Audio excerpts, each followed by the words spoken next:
And if all goes as planned, you should be good. And I don't know if I'm close enough. But. Yeah, you try to be. It picks up pretty good, though. I mess with the audio at the end. And Captain, that's it. Welcome to the show. Thanks so much. Well, thanks for having me. So, I once again, I can't stress to those that I've reached out to, and with very little and or zero apprehension, you're like, I'm going to come. Just on the dot. I figured if you're ready to take a chance, why not? And you said something really funny as soon as you walked in. You said, well, at least I know I won't lose any business. Exactly. So let me just start the chat with, for those that don't know, and I've said this to you a few times, and I'm not just trying to inflate your ego, not that you've got one, but you mean a lot to me, and I'll never forget. So I met you organically at Kokomo's years ago now. Imagine it's been like 5+ years ago. Easily, yes. Easily. Yes. You're there, and just, that was such a good place. Not that there aren't other good places, but there was such a lot of my business kind of like started to come from just being there, having meetings there. They were loving and family, and then you're there, and I'm watching you would be there and hanging out, and you had like your own show, really. If you think of it, you had great people. I would always watch you from afar. You was always very nice to me, but I'd always watch you were just sitting down and hanging out, and I got to know you naturally. And one of the things of many that you've done that was always a big of interest to me, and something that I still hope to do, is you were sailing, and you would live on your vessel for X amount of times out of the year. And I knew of you to leave and of course we became friends socially online on Facebook, and I'm watching you and I'm like, this guy is doing what I hope to do one day, but trying to surround myself by those I want to be like. I wanted you to mentor me or like teach, like, what is this about? And you were, of course, you wouldn't let me pay you, and it was just an exchange of your time, and I can't thank you enough for that. But because of your education, and you actually came up in one of the last shows that I had, because of your education, I've recalibrated ever since then, because of not just, it was the good, and the ugly. It was like, and you were very informative, and I made the decision that it's just not time yet. But that was one of the biggest things that turned me on to you, and not to mention just like your spirit and your demeanor. And so right off the bat, I wanted to always say, like, that means the world to me because of that. Because I had a dude on here the other day. He's got a little sailboat, and he's planning on anchoring it in the intercoastal. I don't think it's even seaworthy yet. Like, I don't think he can go. But you came up right away, and of course he didn't know you. But man, so that was my first of many experiences at Kokomo's and getting to know you. And then I got to know you, and then this beautiful book and the photography. And I would imagine most people that are going to be listening to this probably already do know you. You have a wonderful reputation. Well, that's kind of surprising because it's not something that I built. It's just kind of come about. It just happened naturally. But talking about that, in terms of social media, I spend quite a bit of time around social media, and most people on social media, they know me by the hat. Right. Well, I'm going to take off the hat. Ordinarily, you just don't wear a hat indoors. I had, when I was in the military, I was in the Air Force, and I got a habit of when you come inside, you take off the hat, But I've noticed, sometimes going around town and whatnot, going indoors somewhere, and I'll take off the hat, and people don't recognize me. And I said, well, that's cool. Right. That's cool. Then when I get ready to leave and I put the hat on, they say, oh, Dave, how are you doing? That's Captain. So I figure, well, we start the podcast for some of the people that I know on social media with the hat, so they would recognize, that's who that is, But you've got such a great, and once again, I'm using these words because they're just socially appropriate online because they're digital, but you got such a following. Like, even in a good way, even when I went to the entrepreneur night and you were the first one I walked into, you were there. You got such a good, and it's like, once again, you're not doing it on the means of business. You're really not. Right. You're just a great. Well, entrepreneur night is an interesting phenomenon also because it was good seeing you there, by the way. But here, go like this a little bit. You'd be comfortable, but this will move for you. Oh, okay. When I go to entrepreneur night, obviously the question that everyone asks, what do? And that is the one question that I don't have an answer for. Right. You know, because for the most part, particularly in an environment where you're talking to a number of entrepreneurs, I don't do anything. Right. You know, so sometimes I really trip over that answer in terms of, well, what do you do? Well, what do I do? I don't. Right. You know, I'm retired. You know, I've been retired now for almost 15 years. It will be 15 years Wow. in January, and so I find a way to fill up every hour of the day, but it is not definitive. Right. You know, there's nothing. Go with that the is- flow. Right. Right. You know, because I remember when I used to work, Now, there you was were in a- aviation, if I Yes. did my Air- homework appropriately, and you've shared that with me too. Right. Air traffic control. I was an air traffic controller for 38 years, and both And- military and civilian, and commercial pilot. You know, I spent a lot of time around aviation most of my adult life. But when I was working, I used to look at the week in terms of not days, because I worked around Right. the clock. I looked at it in terms of hours. You know, there are 168 hours in every week. So a lot of times I found I had to budget those hours. You know, because sometimes I was working from midnight until 8 in the morning. Did you have a set schedule, or were you just kind of? For a long period of time, the schedule was, I guess you can say it was set, but to the casual observer, they wouldn't understand what it was. So it wasn't like a 9 to 5. No. Okay. It was a thing of where one part of the week I would go in the afternoon, like 4 o'clock in the afternoon, and work until midnight. Okay. Do that for 2 days. The next 2 days, I would come in like at 8 o'clock in the morning and work until 4. So it fluctuated. Right. So that was for 4 days of the week. You know, initially 4 to midnight, then 8 in the morning until 4. The last day of that week, I would come back that night at midnight and work from midnight until 8 in the morning. So It wasn't a schedule that, you know, it was very easy to sketch out for someone, you know, but it was a thing of where over a period of time I got to understand. Everybody I worked with, obviously, we understood our schedule. But it was such a phenomenon that I kind of felt like I had to map out the week in terms of hours. For personal time in combination of the job. Right. Now, where was this too? This wasn't in Florida, right? No, this was in Atlanta. Most of it was in Atlanta. I started out in air traffic control, obviously in the Air Force, and I went through Texas, Mississippi, Osan, Korea, and all of that. But, Okay. How long was your service? 4 years. Okay, so you did the 4. years. Yeah, and 4 did you years. were you blessed with just walking right into your employment because of your background, or was Yeah, basically. Awesome? And, you know, surprisingly, that was kind of by design. You know, as a youngster, I kind of tripped across that design. But when I got out of high school, I started going to Queens College, and I wasn't taking very many hours. And so I was susceptible to the draft. They had the draft back then.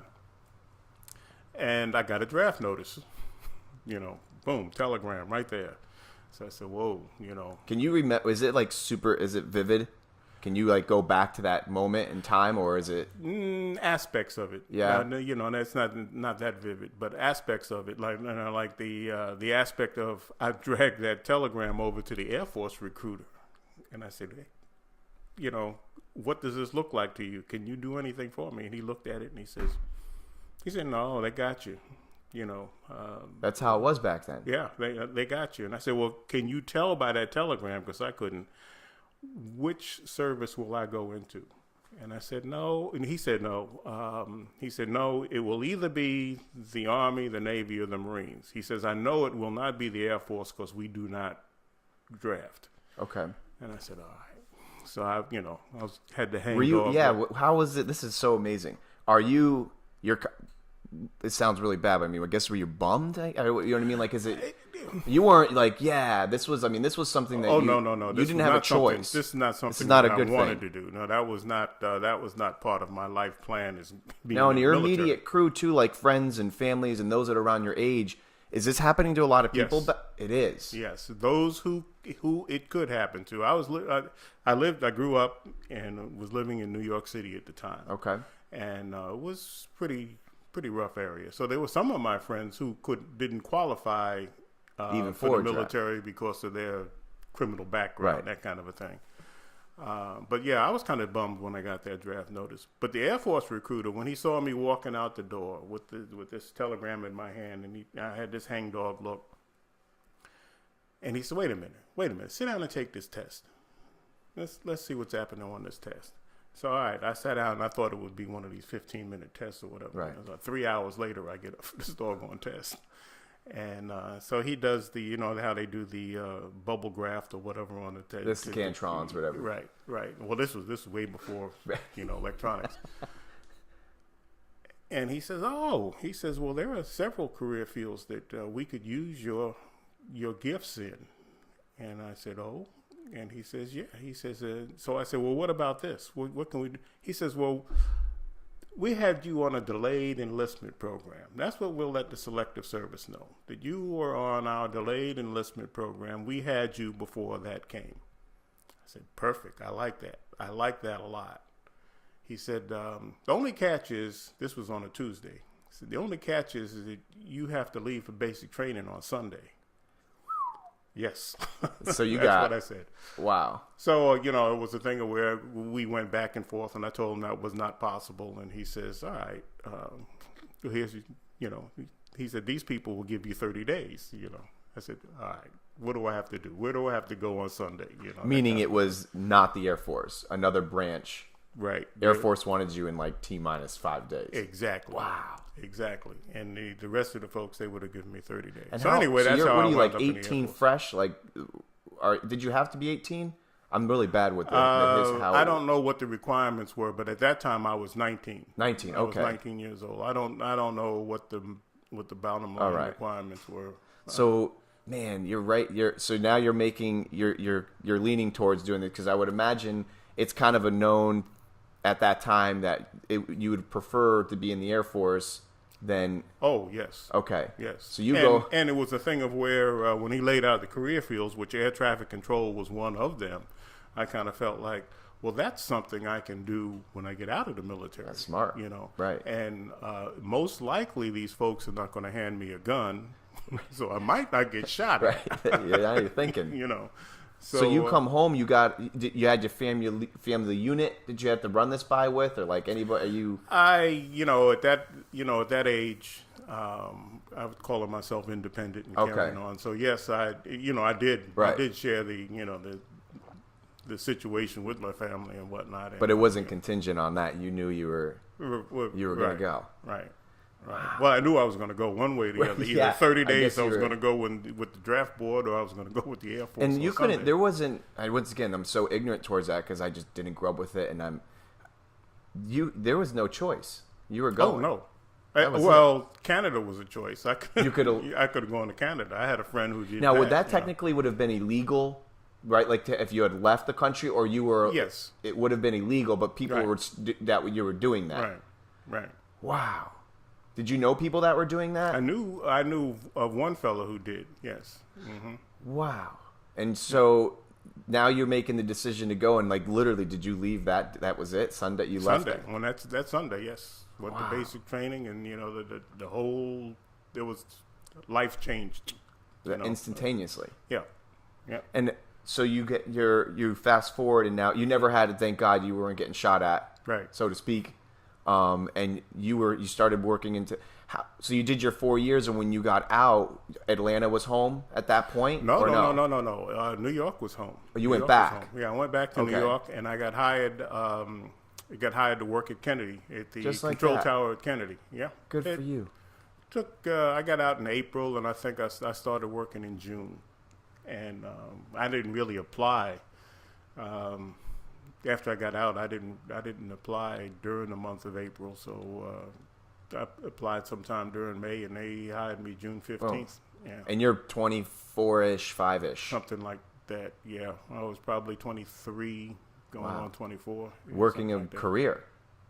You're in a career field. Well, yes. At the time, I didn't realize that it was going to be a career. I'd gotten so familiar with air traffic control while I was in the Air Force that I kind of felt like, all right, I'll get out. I know this. Right. So I'll get out and I'll do this for 4 or 5 years while I look around and find something else to do. I thought I might want to be an airline pilot.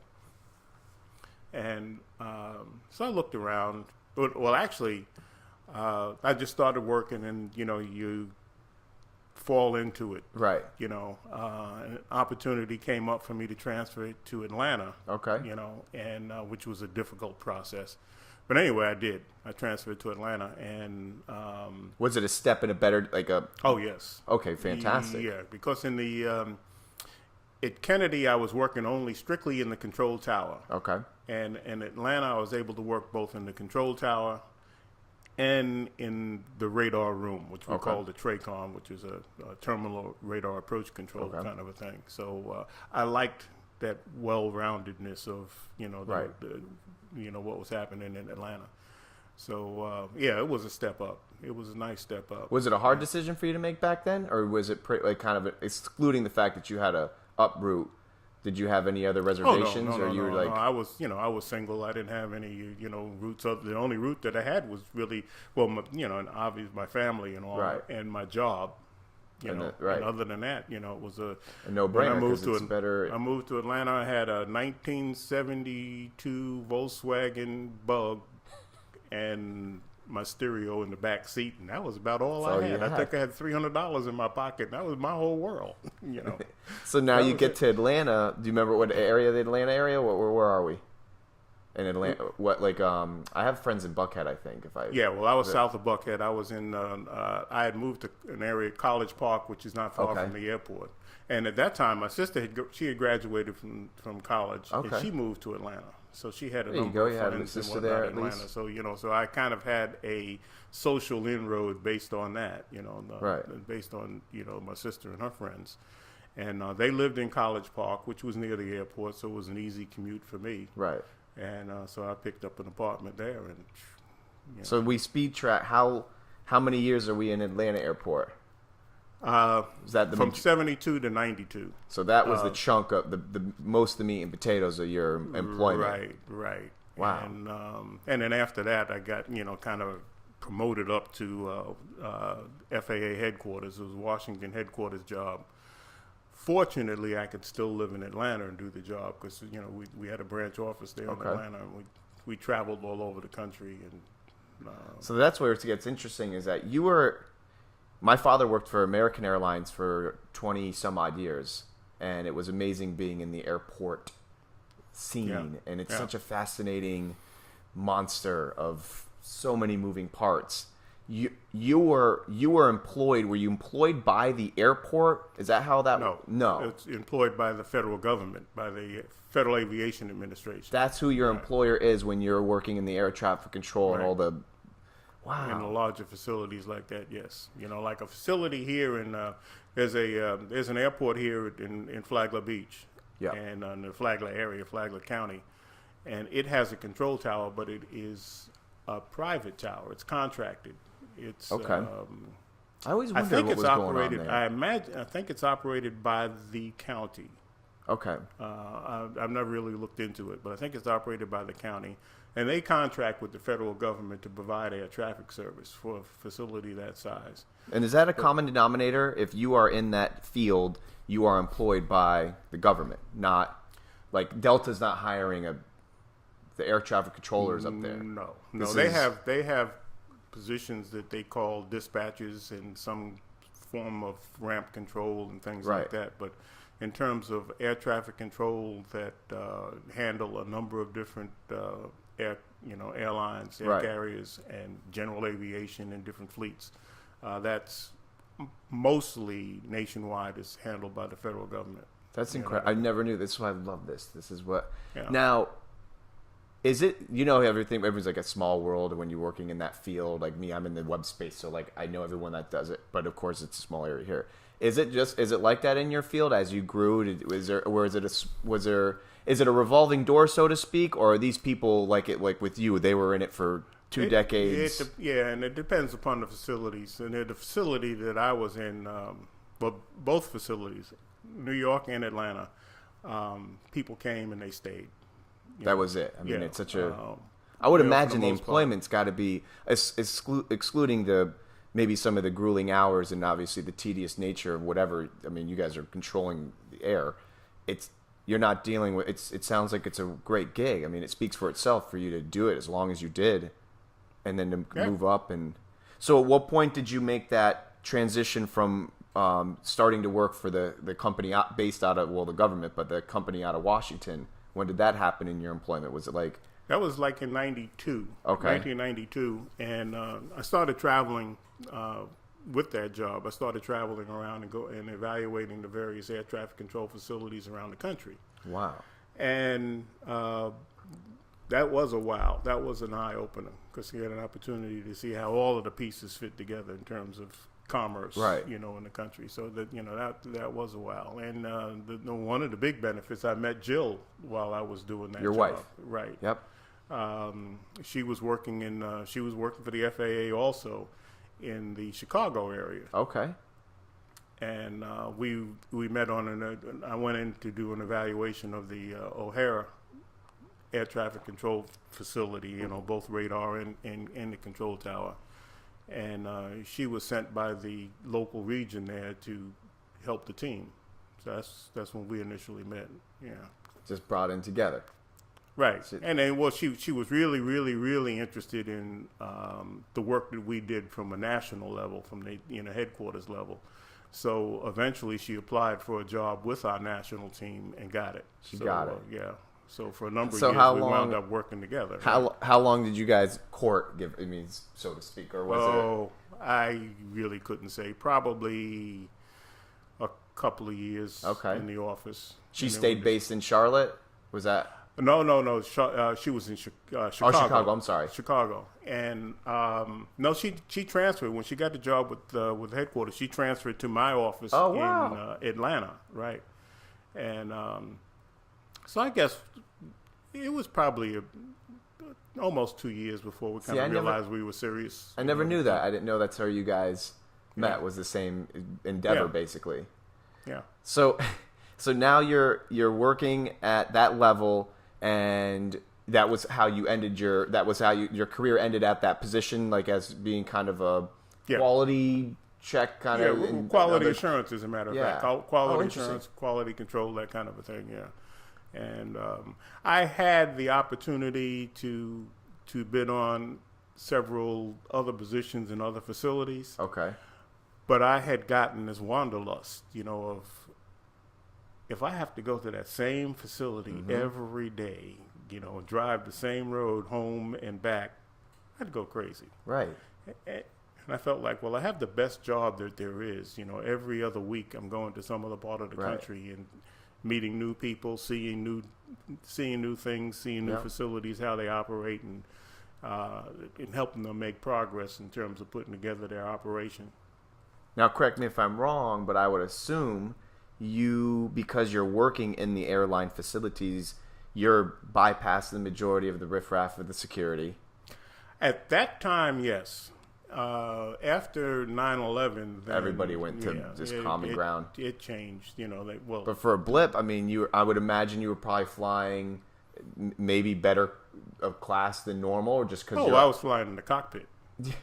I had credentials where we would just fly. Right. We would fly in the jump seat in the cockpit, and. But I always found it so fascinating. You're going to see me check on this time to time, make sure we're still going. Yeah. But I've always found it so fascinating when I would see my dad. I'd get to go to work with him in Orlando, and I felt like I was, I'm talking to kids. My dad used to work at Daytona Beach Airport. That was his first employment when American Airlines was there, and he would let me go to work with him once in a while. And then when that turned into Orlando. But everything from the employee parking lot, and of course we're just talking about at that level, it still was awesome to see the behind the scenes. Oh yeah. And getting through security and the badges and that stuff. I almost took that route just because I loved aeronautics, and to begin with, I just love the planes and the whole. Well, that whole environment, a lot of dynamic energy. Yeah. There's just so much going on. But everyone's really, lack of better words, it's no bullshit. It's a lot of good. I mean, everything from the captains to the the flight attendants and all that. Like I always found it. Everyone looks good. Everyone feels. You know what I mean? It's go time, and I always found that so fascinating. And this is what's going to be interesting now. Is like so. You obviously at one point when you became, I guess you would consider it civilian when you lost. Did you ever, when you lost the credential, did you lose, like when you retired, did you have to go back to just flying, like your first time flying, you had to just be a passenger? Buy a ticket. Was it miserable? Was it like, so, not miserable, but like, what was it like such a paradigm shift of like, well, I'm in a security line here? Not really. Not so much different than the average individual who flies, for a living. His business gives him an expense account or whatever, and he flies and then he retires. Same thing happened with me. Whenever I was flying for work, yes, quite naturally, the government paid for it. Now, when I fly, I have to pay for it, but I saw that coming. I knew that. And aside from that, is now I really prefer not to fly. Really? Yeah, this is interesting. Mainly because of all of this. If I could bypass the terminal, if I could afford to fly private jets, just and bypass that whole terminal thing, then it would be fine. But for the most part, if I have the opportunity to drive, we have a reunion every October. Okay. And no matter where that is, I generally drive. Don't want to deal with it. If it's within 6 hours, it's a no-brainer. I will drive as opposed to fly. Because it negates its time, the security to this. Yeah, and the last reunion, when we had the reunion earlier this month, last month, we were in Philadelphia. So Jill and I drove from here to Philadelphia. We took our time. Yeah. I think. Now you're saying reunions, meaning just family gathering? Actually, it's a reunion of friends. Okay. Oh, even nice. These are friends that I went from elementary school, like from the 3rd grade on up through high school with. You guys do this every year? Every year. Good every for you year. guys. Right after I retired in 2005, a friend of ours had passed away, and most of us had not seen each other, in 30, 40 years. Right. And we all kind of converged on the funeral. It's like the big chill. Right. So we were all there at the funeral, and we said, the next time we get together can't be a sad occasion. Right. So that following October, the kind of like the anniversary of Kenny's passing, we met in Charleston, South Carolina, and we decided during that meeting is we'll do this every year. That's fantastic. Yeah, and we started out, I believe there were 9 of us to start with, and this last reunion we had 40. 30, so it's 39, picking up. 39, right. I learning from you. I think I'm gonna start. I'm guilty as charged. We got a good crew that I remember, and I've been since kids, and I'm at that point though where we're losing it. You know what I mean? Like we're not doing it, and it takes the effort to go and get together.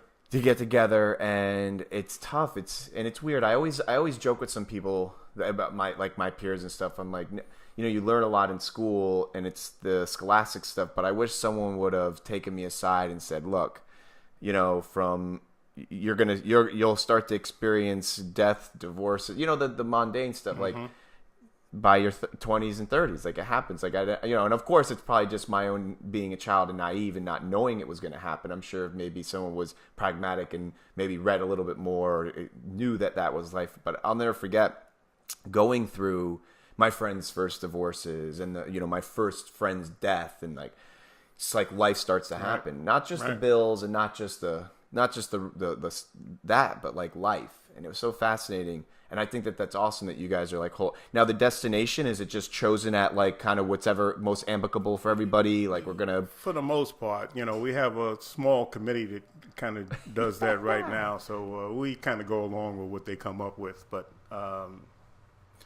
we've been to a number of interesting cities. We've been to New Orleans. We've been to Philadelphia this past year, and Richmond, Virginia, Washington, D.C. We went back to the scene of the crime, back to New York. That's where it all started. Yeah, we had a reunion there one year. Charleston, South Carolina, Charlotte, Atlanta. So we've been to a number of different cities. Now, since when we've you're been doing this, is this like a long week, like a Wednesday to Sunday, like a long weekend? Basically, yes. Like Nice. generally runs like from Thursday through, and we leave Whoever on, can we stay, leave on Sunday. someone's got to leave early. Right. I love Right. it. I feel like I must be doing something right because how you feel is how I'm beginning to feel with this traveling. And I don't, as I'm quote unquote, whatever people define success in, I don't necessarily define it as financial success. I think it's like the peace and the health and all that. But one of the things I'm shooting for is private travel. No joke. So like if I do have to go somewhere, yuppity yup meetings and these things, and you get that one guy who's like, not that they do that at the entrepreneur night, but what do you do, and it turns into like, how was your fourth quarter and stuff like that. They're like, how do you define success? My definition of success now, it's the shorter my shorts get, is me I'm doing something right, and 2, private travel, because I want to. But of course, I'm nowhere. I did just for giggles the other day, Cap. No joke. I was telling my wife, let's see what it would take to get a plane out of Flagler. Like a private charter. It's not as crazy. Yes, it's crazy, but it's not as crazy as you would think. Well, particularly if you have, say, if there's 6 of you or 8 of you traveling, and you're splitting the cost. Yeah. It after a while, it I don't know if I want to use the term reasonable, but it's doable. Doable, and that's what I was doable. trying to explain. So I eat with my grandparents still every Friday, and you've come up in discussions a lot throughout that, because when you were mentoring me, and that's what I consider it as when I was doing that, when I was pursuing the sailing thing, I was learning a lot from you, not just like the sailing aspect, but your peace and your centeredness and what I find to be like great characteristic traits. And one of the things I've been trying to shoot for is I've told my grandparents that it's my goal as I gain success, whatever it may be. If I have a couple bucks, I want to spend it on my family and enjoy the toys and whatever it may be. I looked into it. It was you get a play. It was really online. I was actually even curious to see what their web interfaces look like. Like, is there people really pushing this? And there is. And there's a company. There was only like 2 that were doing it. One was really, lack of better words, just like really shitty web presence. Like the site looked really old, and I'm like, oh well. Then one looked like really legit, and not just the aesthetics, but the functionality. And it was as easy as the day and time to a T that you want the plane, the type of plane, and the exact cost. Of course, the receipt's quite extensive. Yes. All the fees and the this. And the but I add-ons. did one just for giggles to Jamaica, and I want to say it came out to like 27,000-ish round trip. But once again, it fit, I think, up almost close to 10 people. And I forget the exact plane because I'm not that familiar with planes, but it was a nice make. It was a jet too. It wasn't a prop.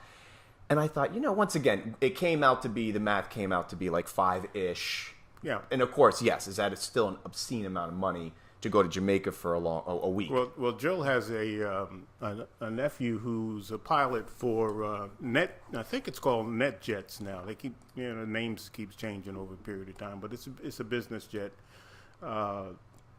company, and part of their profile is, say, if you had the financial wherewithal, you did not want to buy a plane, right, but you wanted to have one available to yourself.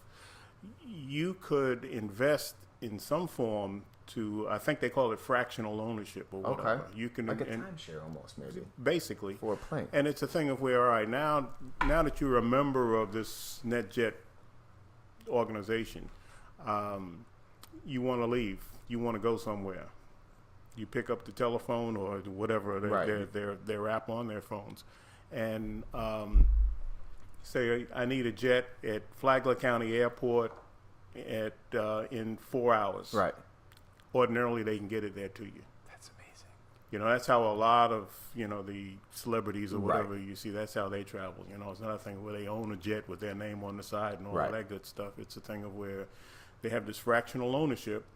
And when it's time for them to leave, they can generally, within 3 or 4 hours, they can have transportation at the closest airport. I bet you I've heard about that, not that exact business, but that business model, and I know it's got to be picking up because I knew of a guy that was starting to work for a company like that. This was a handful of years ago, and he was one of those kind of motivational speaker dudes. I know, and it was pretty well, not in this area, but like well known in that community. And I was watching him grow. He's from here. I think he graduated from FPC, and he was working on that. But it's really fascinating because once you start to actually crunch the numbers, unless it's just so disposable income where you are just park the jet. I get it. Yeah. But it really does make sense. So like I said, I'm planning a trip the end of the month actually, and this first time that I've traveled in a while because the hurricane really messed my wife and I up. Not necessarily like financially or anything, but just in our like we didn't want to leave because we still have it's just my wife and I, and we have 2 dogs that we care, like we're like weird dog people, so we couldn't just like kennel them, and we didn't want to have someone watching them and then they had to evacuate, you know, and so we didn't leave, and I'm going stir crazy. Now my trips I don't need to go super. I'm a big fan of the Caribbeans, and I used to tell that's why my goal was to sail there and to get some kind of method where I don't have to pay and wait in the lines. But this I get to fly to Jacksonville. I'm really excited. I don't think I've ever flown out of Jacksonville. That actually left the state. I'm pretty excited about that. So I'm excited to do that, but I still dread it. I can't stand it. I'm with you. It's rather fascinating that here you are, this background in aviation for as many decades, and you steer away from it. But that's the thing of where that's almost like work now, right? Yeah, you know, like that kind of thing. But quite naturally, we took a trip to Europe over the summer, and obviously I wasn't going to drive. Did you go to Italy? There. Where did you go? We went to France. We went to Paris. Okay, I saw the photos. They're beautiful. Well, thank you. Yeah. I have fun. I always have fun with my Yes, phone, you do. But so you had to fly there, obviously. Yeah, we had to fly there, and we had taken a trip first part of the year to Southeast Asia. Obviously, I wasn't going to be able to drive there. Yeah. Wow. And so if you're going over the pond, I see you on an airplane. Right. It's a thing. But you're not going. Going to California if I have to go out there on a short trip. I'll do that. Next year we would like to go to Albuquerque to the Balloon Fest. Okay, hot air balloons. The hot air balloon fest, and we're looking at driving. We might make a good 35-day trip out of it or something. Yeah, just go and take. You got no rush. I did it. I drove to Cali and back over the span of like a year. I was in no rush. I was living out of my car and just having a 20-year-old experience. It was awesome. But it's far, but it's once you're there. I mean, like I said, I'm with you though. Once you start adding up that, like you said, flying to New York, you're going to MCO. You got to be there 2 hours, 3 hours early. You're pissed. I'm pissed. The traffic, I-4 is horrible. Like I told my wife, I specifically plan on going if we don't fly over the weekend, which is usually not as cheap as it would be on a Monday or Tuesday. Those are some of the, that's some of the rhythm you can. I said, I'm doing it only on the weekends now. And if we do have to leave during the week, I'm that guy that leaves like the middle of the night and I'll get a hotel the night before, especially at the MCO, the Hyatt right in there. Particularly if it's an early morning flight. It's not worth it. Right. I do it all the time. And I learned that from my dad because my dad, we would always fly. We love those red-eye flights just because it's just even less ruckus. Like those 5, 6 o'clock in the morning flights, you get very little dealing with people and the traffic or just the ruckus. And I love it. You sleep at the airport, you wake up. But yeah, it's just, would you say, like, do you have a preferred airline? If you could fly, or is that really? No, not really. No, not really. You're not like a credit card holder of one of these guys. Well, because I lived in Atlanta for so long, obviously I had the Delta card. Delta Sky Miles and stuff because Delta did everything. Right. They were the big dog on the block, but now they all have their pros and cons. Right. They all have their pros and cons. I've been noticing the crews sometimes they get to be a little bit. What's the best word that I could use? You're talking about the people working on it? Yeah, like the flight attendants. Yeah. Sometimes the cockpit crews they get a little cynical. They've been doing the job for so long. Mm-hmm. They see the same, even though it might not be the exact same passenger, but they see that exact same personality come and sit in that exact same seat day in and day out. And they get a little cynical about the job. And I find that sad, a little bit off-putting, because I always kind of felt like from the first job that I've ever had, attitude is everything. Mm-hmm. The attitude that I have while I'm around you is going to affect you eventually.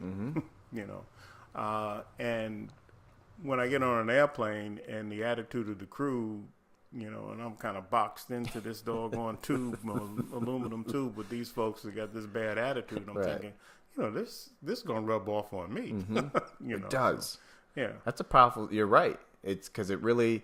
I mean, I've got an MO on most airplanes, even if it's 2 hour or if it's anything longer. I'm the dude wearing the eye mask. Even I don't really sleep that much on them, but just eye mask it because so many people are so. That's probably actually one of the worst experiences is just seeing. That's got to be one of the highest, like the frequency of seeing so many people mean to other people, excluding a busy subway system. And I'm not used to that, and I can't. The minute you're in the security line, the ticket line, whatever it is, people become so barbaric. Isn't it weird? And it's something to do just about. I mean, of course, there's probably other areas, but whether you're going, you go to a concert or any other large gathering of people, it can be bothersome anyways, just because you got people rubbing all on you. But at least there's something euphoric. Yeah. But a lot of times it has to do with the destination also. I guess if you're going right. to if you're going to a vacation destination, some of the passengers on board have this light, airy kind of a demeanor and whatnot, and it kind of rubs off a little bit on the crew. If you go in someplace with a bunch of business people, right, and everything is stodgy to begin with, right, it's the flight experience is a whole lot different, from a personal standpoint. We went over to we flew to Paris out of Charlotte. Okay. Did you drive to Charlotte or did you just? Actually, no. We flew to Charlotte from Orlando. Okay. And either Orlando or Jacksonville, I can't remember now. But we flew up to Charlotte and then flew over into Paris, and nonstop from Charlotte. Nonstop from Charlotte. Awesome. Yeah. And what airline? That Air was France? That was American. Oh wow. American Okay. Airline. And the crew was they were quite senior. There's some of them seemed to be almost my age. And I've been retired for 15 years. Right. But I noticed with that senior crew was a lot of that cynicism that I was talking about. It's a thing of where, Just sit down. I got to serve you guys this meal, but, I'm not really here to do this. I'm here for your safety kind of a thing. Right. But, you don't know that. So, I was reading in between the lines of all of that and just kind of realized if I have the opportunity, I prefer to drive. Yeah, I don't blame you. Especially if it's like you said, if it's not too far. I mean, once you start to add up, I'm a 3 hour guy too at the airport. I'm like the one. I'd rather be early than rushing. I'm not a rushing guy, and I can't stand. I mean, majority of the people that I know they're like leaving at 8. We leave the house at 7 or something. I'm like, you crazy? Like I could never. I just never been that mindset. Anyways, I'd rather be at the terminal and kill 30 minutes an hour on YouTube than freaking out on I-4. Since security has gotten to be so rigid in a lot of these, facilities, the busy facilities, and whatnot, it's crazy to get there. Too much of a gamble, and I bet you that's probably has a lot to do with it. That's some of the aspect of why people are just like, rawr, because they're late, they missed their flight, their connector flight, etc. But no, it's fascinating. It's really interesting. I just watched. I'm on my third documentary, not back to back, but probably over the span of the last few months on the Concorde. What an amazing! Wow. Not only the what was going on behind the scenes with the governments and everyone bidding and how the whole thing went down, but and then obviously the actual science behind the actual aircraft, and then the service to the aircraft, how they were the ticket costs, etc. And I remember I shot my mom one of them the other day because she used to my grandfather used to own a travel agency, which was one of the first few ones that were selling tickets on the Concorde, and my mom got to fly on it.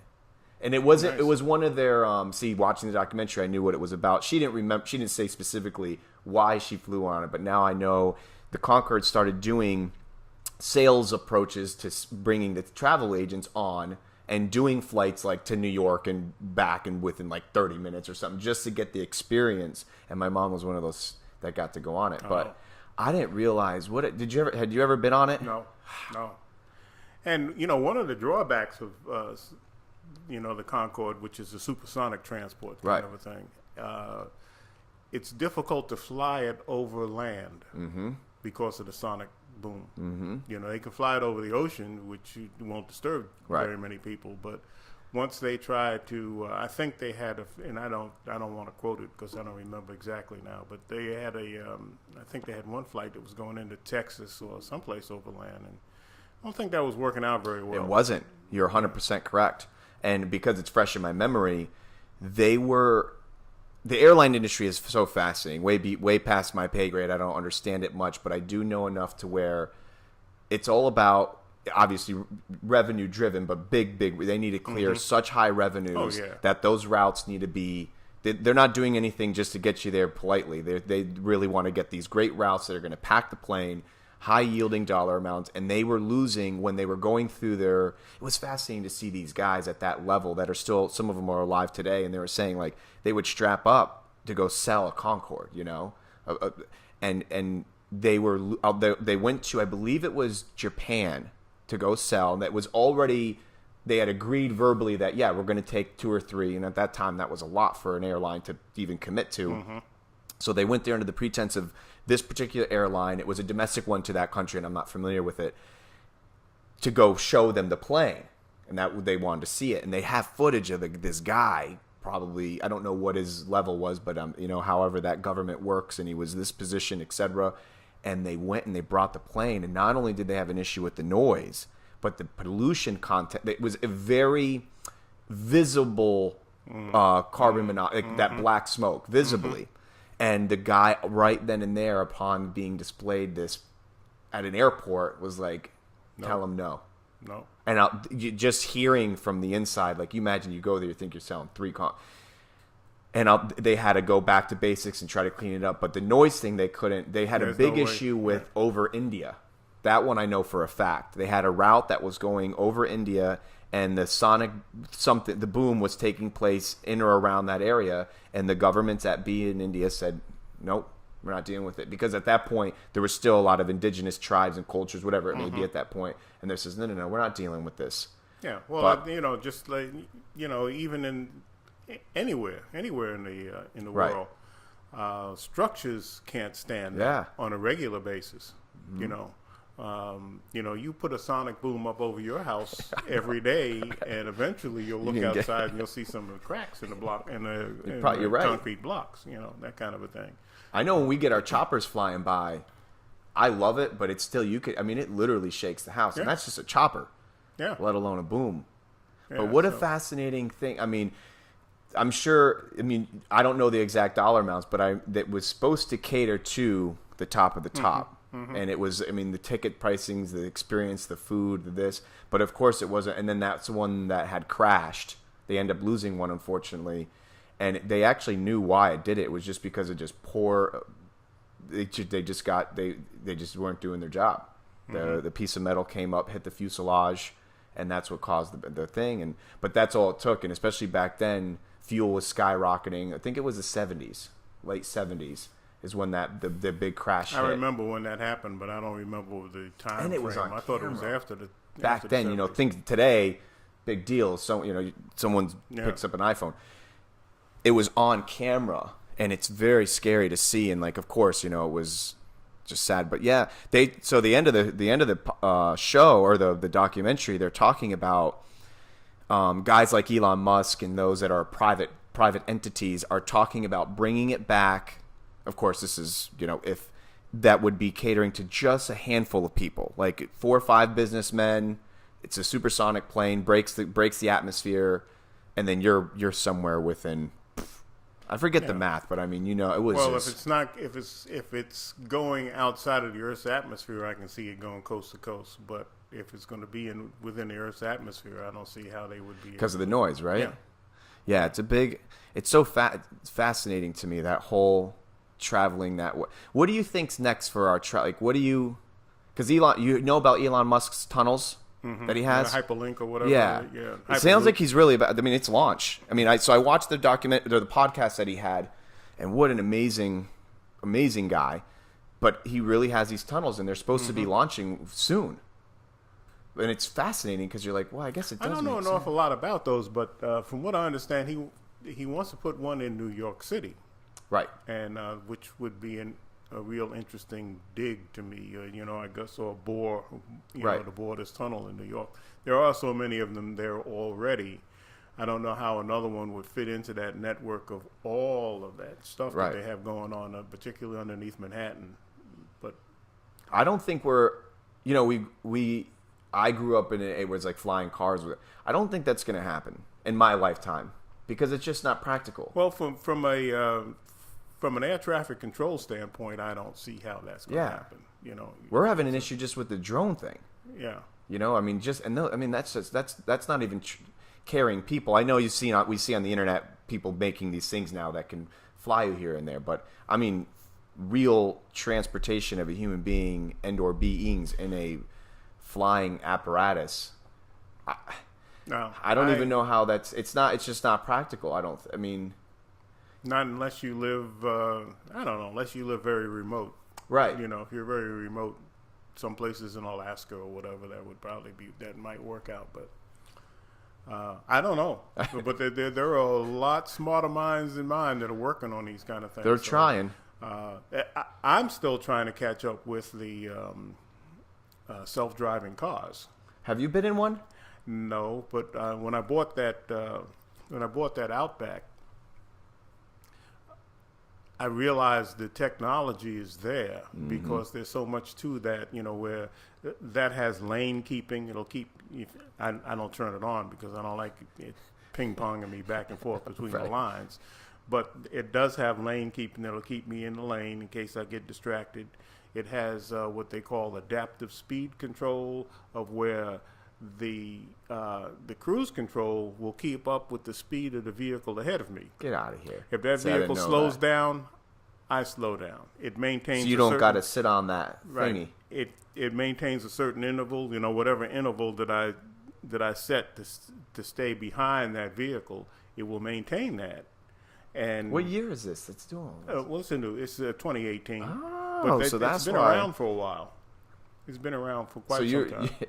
the technology's there, and this isn't even a self-driving car. And that's not even self-driving, but I can see where Right. they're going with it. Whereas it wouldn't take that much to make that self-driving. Between the lane keeping and the adaptive Would you ever speed go control. self-driver?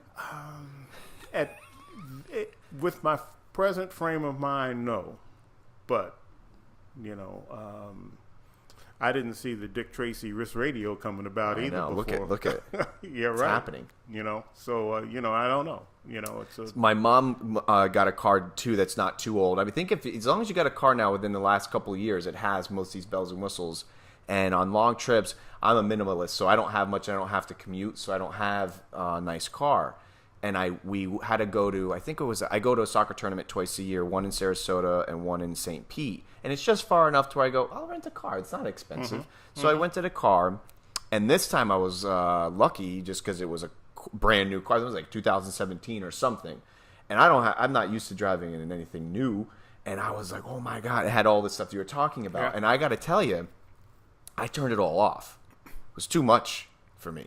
This is beeping at me, and this is shaking, and I thought, how counterintuitive is this stuff? Like, is this helping? I'm sure there's statistics that are starting to be aggregated, but is this helping? It's interesting, because before I made this, decided to make this this change in cars, I always kind of famously drove around my struggle buggy. You had that buggy. Yeah, that struggle buggy. It was a 25-year-old Jeep, and I just loved that vehicle. She did good to you, though. Oh yeah, and it was minimalist, for what it was. But it does. It was 25 years old when I finally sold it.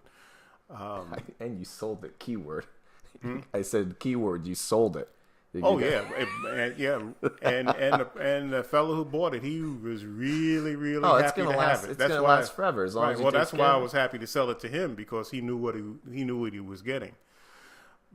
But while I was driving the struggle buggy, I was like you. I would, if I was taking a long trip, I'd rent a car. Right. I would rent one. And the last time that I rented a car, we went to one of these reunions that we were talking about, and I rented a Ford Fusion, which had everything on it. All the bells and whistles. And after a while, I kind of realized it's not like driving a car. It's like operating a computer.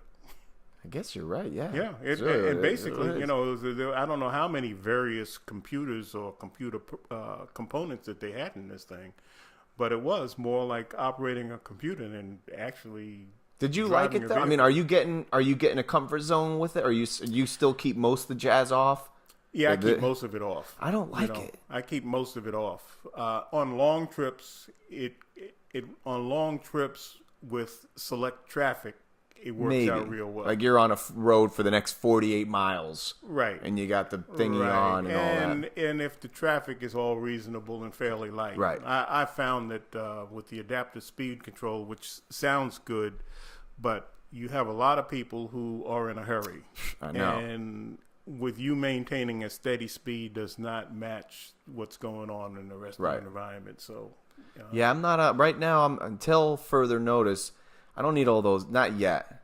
I don't. Maybe like you said, if my commute was some, you know, I'm going to Gainesville and on those back roads and I'm like set it and forget it and it's going to do some lane whatever. Or you're driving in the middle of the night a lot. You have that midnight shifts and it just helped make sure you don't ever. But you know that brings up a funny, interesting point too. Are you good on time? I'm chilling. I'm enjoying it. Yeah. Hey, you know, listen. I'm this retired. Is I posted this the other day. Just always make sure this stuff. I posted this the other day, and this is what's really fascinating. It's called the Right to Fix movement. Have you heard of that? Yes. Matter of fact, I think I may have saw it might have been your post that I saw. I share it because I know there's going to be a select few people that are going to enjoy it.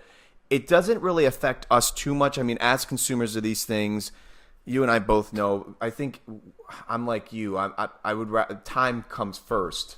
Then I don't mind spending. Like for instance, I'm not going to spend 10 hours trying to fix this thing personally.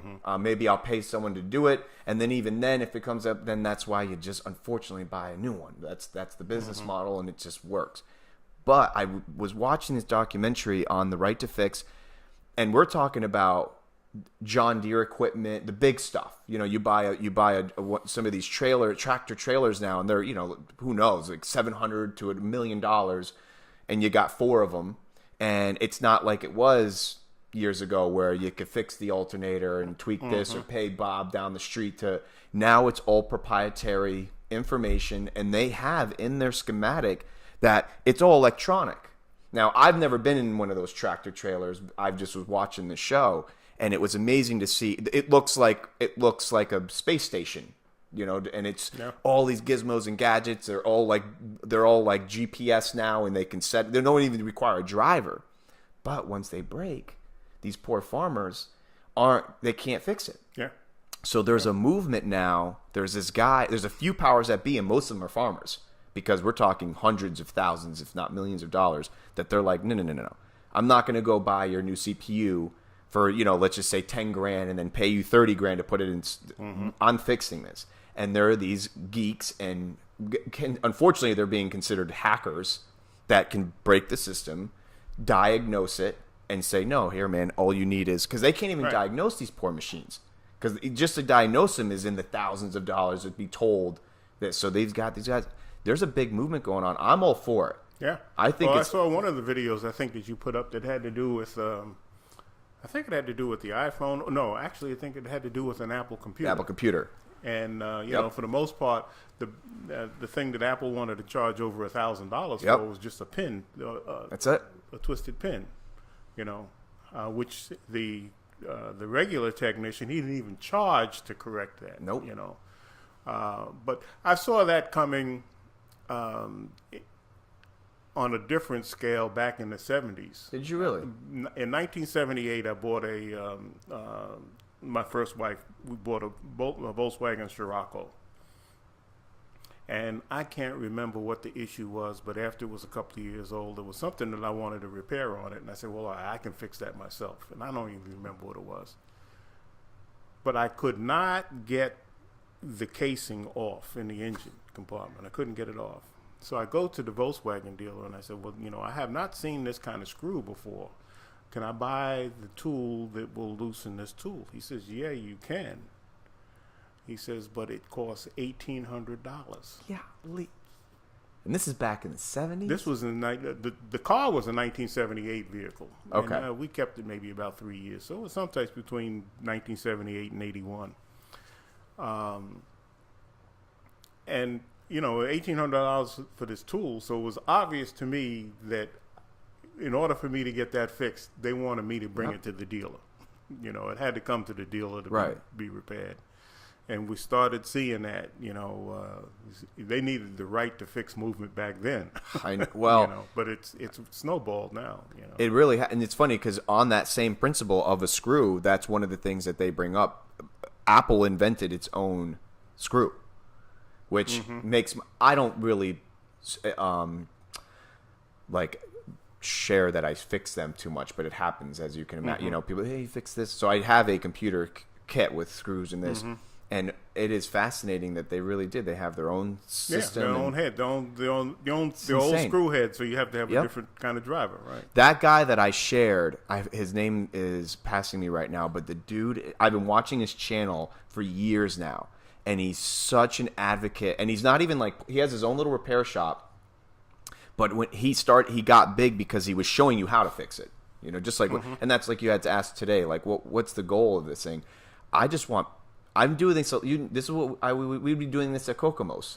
Now I'm just sharing it with the world, and that's why I started doing is just I want to put content out that may be useful and resourceful to somebody. And that's what this dude was doing, was had his computer getting fixed, and it was just the video showing how to fix that and how to fix this. And of course, the silver lining to the whole thing was him, and not even animated about it, just kind of disgruntled towards the fact that Apple's just one of the bigger jerks in the market, that it's yeah, man, it's really this easy.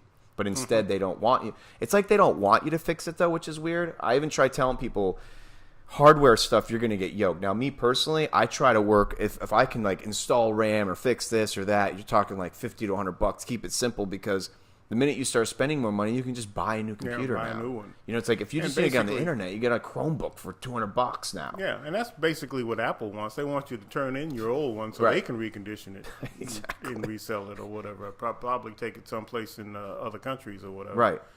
But it's interesting. I had to get a new phone, and they were really on top of me for the old one. Oh, what are you going to do with the old one? What do you, we'll give you money for it. At the actual store itself? In the store, the Apple store? Or was it a cell phone store? No, it was the Apple store.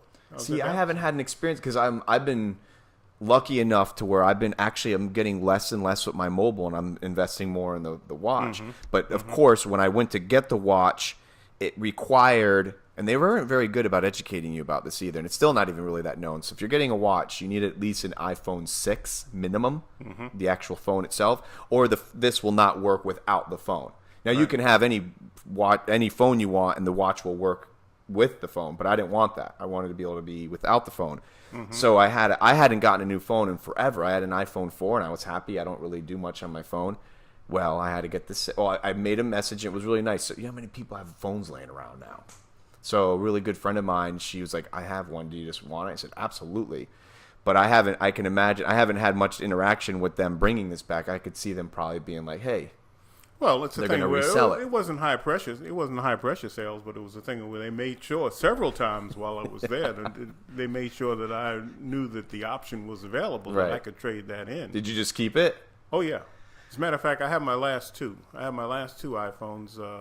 I don't even know why I have the previous one, but I generally use them. Yeah, well, I generally use them as it's funny. I have a camera museum, but that's another story. But I use my old iPhone as an iPod, Smart. more or less for music and stuff like that. Or if I'm using this one for navigation. So what are you rocking now? What's this one? Is that the new guy? That's the 10S. Are you happy with it? You're the only one I know with the 10S. So far, yeah, I'm getting used to it. No home button. You gotta.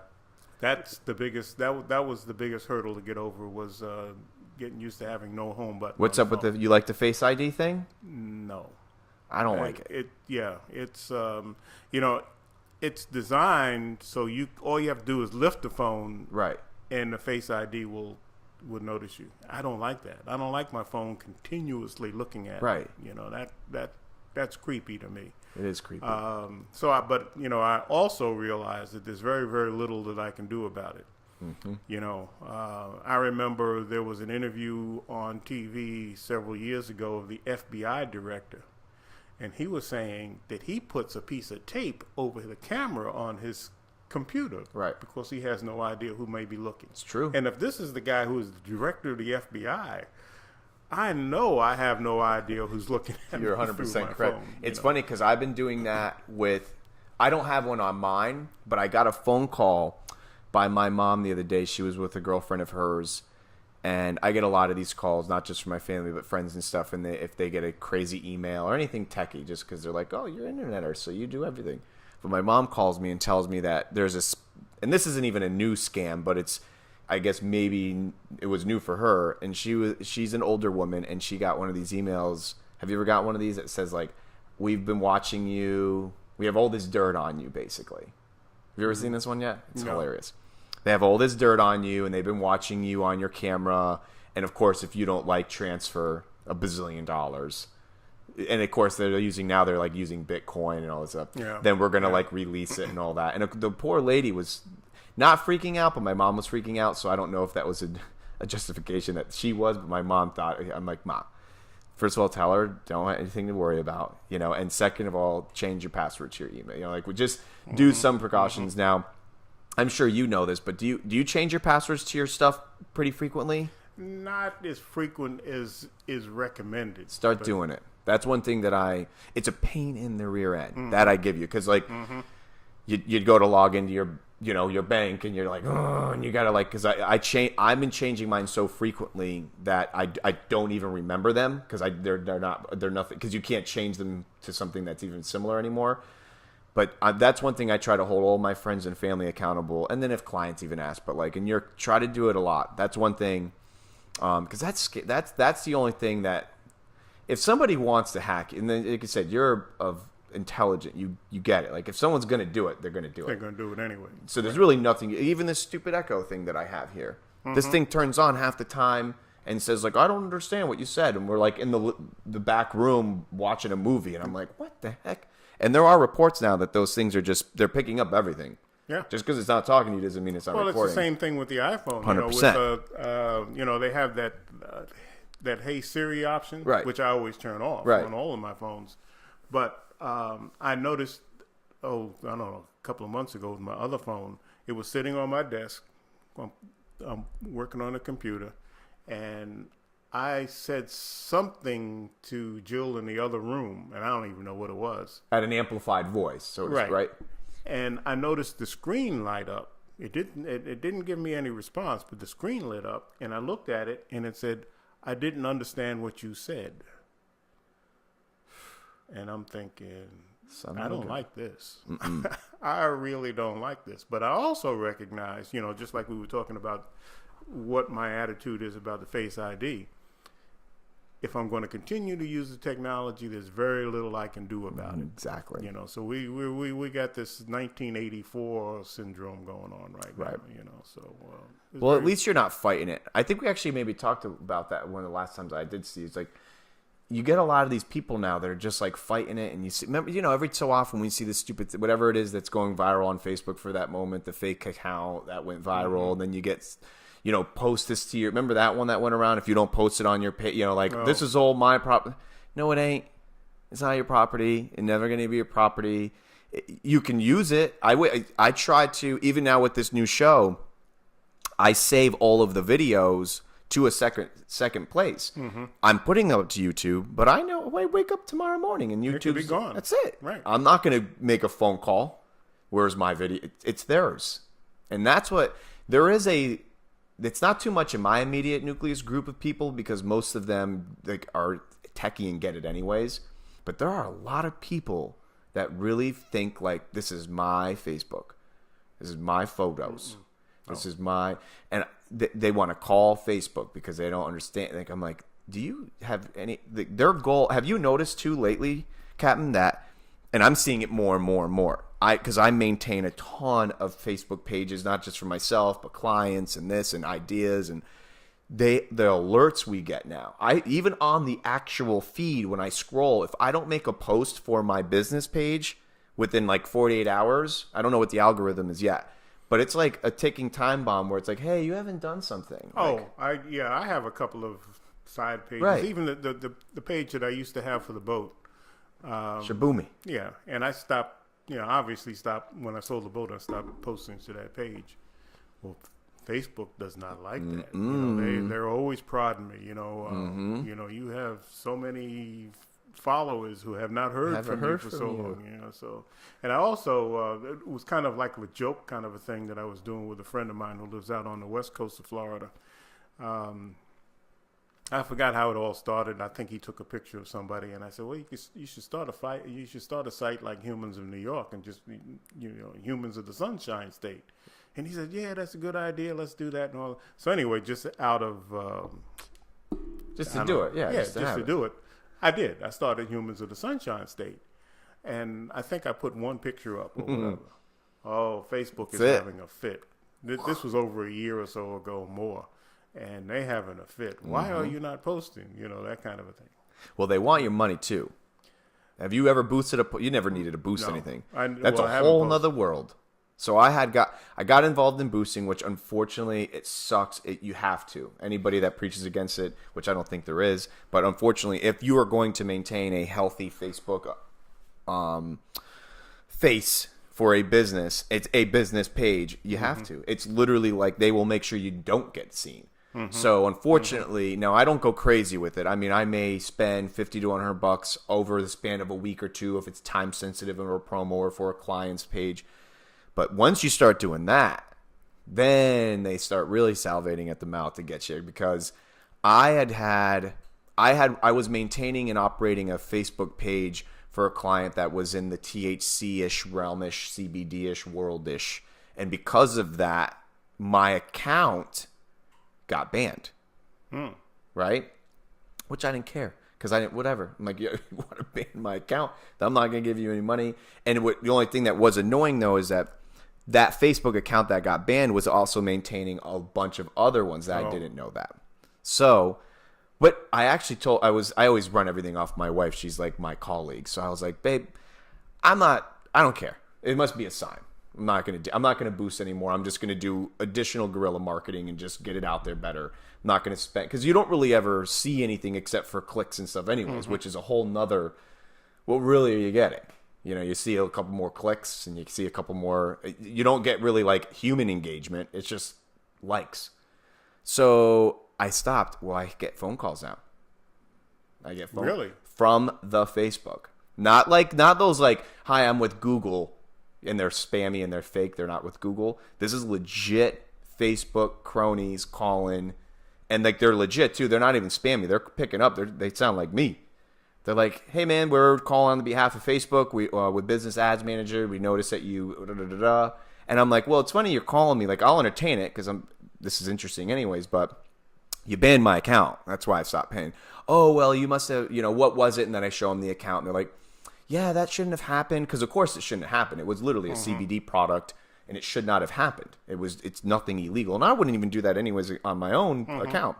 Long story short, though, Cap, get that phone call. Now I have fun with them, because they're not spammy. They're just actually trying to get it done. I says, look, if you guys wouldn't have, I just can't believe that they're really calling from Facebook. But it's insane. Well, I get a little bit annoyed with that because. I have this telephone obviously for my convenience, not for anyone else's. And I had this insurance when I had the boat. I had CETO insurance. Okay. If I had any problems or whatnot, they would come, they could help with either bring a diesel or tow or whatever. Well, when I sold the boat, I called them and I said, well, I want to cancel the insurance. Well, you can't cancel the insurance. You have to wait for it to run out. I said, all right, so I'm not going to get, I thought I would get maybe a retroactive refund or whatever. Right. So I made peace with that. I realized, all right. So the insurance ran out in mid-September. Okay. This year? This year. I started getting these telephone calls. Do you want to renew your CETO insurance? I said, no. I don't have a boat. And I told your colleague who called yesterday that I don't want to do it. And as recently as last Friday, I got Still getting these calls. Right. Who's this company? Cito. They're literally that's called Cito. It's called Cito, right? And they're two nationally. There are two of them, Cito and Towboat US. Okay. And I just happened to go with Cito when I first bought the boat, and but so it's like AAA for a vessel. Basically, yes. Okay. Basically, yes. What's something like that cost? What is it? Is that? It was like $100. When I started with it, it was like for my boat, it was like $100, $99 a month. Okay. And did it pays for itself though? At least probably at least once yes. a year, even if you get towed because of the convenience. Basically it pays for itself if you only use it once. Like I've only used it once in the whole 16 years that I had the boat. But they bring it to a dry dock or something or wherever. Well, basically, yeah. Well, what the situation that I had was we were down in Daytona Beach, anchoring in Daytona Beach. Okay. And came to a rigid stop. What in Not the world? a good sign. And how do I run aground here in this anchorage? There's nothing on the charts about it. So I tried everything to get the boat off of whatever it was on, and even got in the dinghy and tried to kedge off, with the halyards and all of that good stuff, and it wouldn't go anywhere. So finally I said, all right, well, call Cito. So the Cito captain, he shows up and he pulls up alongside and he laughs. He says, "Oh, I see you found our sunken houseboat." Ooh. That's what I'm thinking. If you know it's there, why is it not on the charts? Or Right. at least some kind of marker on this doggone thing, What's something like that take to get out? Like, so did someone have to go? He did. He had a pretty powerful engine on his, on his boat. So we were able to run a halyard from the top of my mast to his boat, and he went out and he pulled me over. We heeled to such an extent of where my keel came off of that. Whatever the superstructure was on the boat. You weren't worried about the keel. I mean, can a keel snap, or is it the likelihood is not on Shibumi? It couldn't. Because it was some boats that would be a pretty tender area, but Shibumi was she was good, solid vessel. Yeah, very solid vessel. What is a keel made out of? Is that like that thick? Well, fiberglass, and the ballast in it was concrete. Wow. Concrete ballast inside of it. So I was concerned about if I did some damage to it, and I had employed a diver call. They go down there. Yeah, he would periodically come to the house, and he would he would clean the hull of the boat. To keep the barnacles and everything from growing on it. So right after that incident, I'd asked Carl. I said, "Would you come take a look, see what I did to the bottom?" He says, "Nothing." She was good. He says, "Not a scratch." Was that your first time running aground? I guess it wasn't ground, but no. No, it wasn't the first time running the ground, but it was the first time that I had to call Cito to get out of it.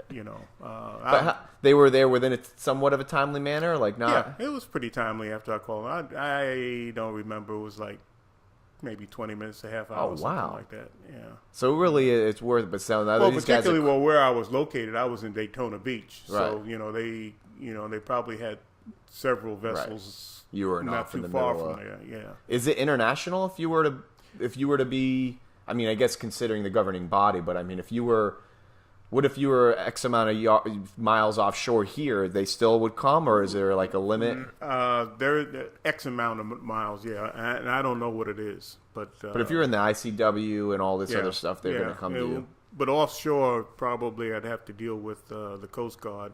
And did you ever have anything like that before? Did you have to make a call to the Coast Guard? No. Anything scary? Nope. All right. The only time I would call the Coast Guard is, some circumstances in Miami, they had they have an inlet that they would close if they have a number of cruise ships in that inlet. Oh, okay. And you can't see when you enter the inlet if the cruise ships are actually there. So I'd have to call the Coast Guard for, information about that. Right. But I hate to call the Coast Guard. You don't want to really call the Coast Guard because, you call and you say, well, U.S. Coast Guard, this is a sailing vessel Shibumi. Now everybody's listening. Oh, Shibumi's in trouble. Right.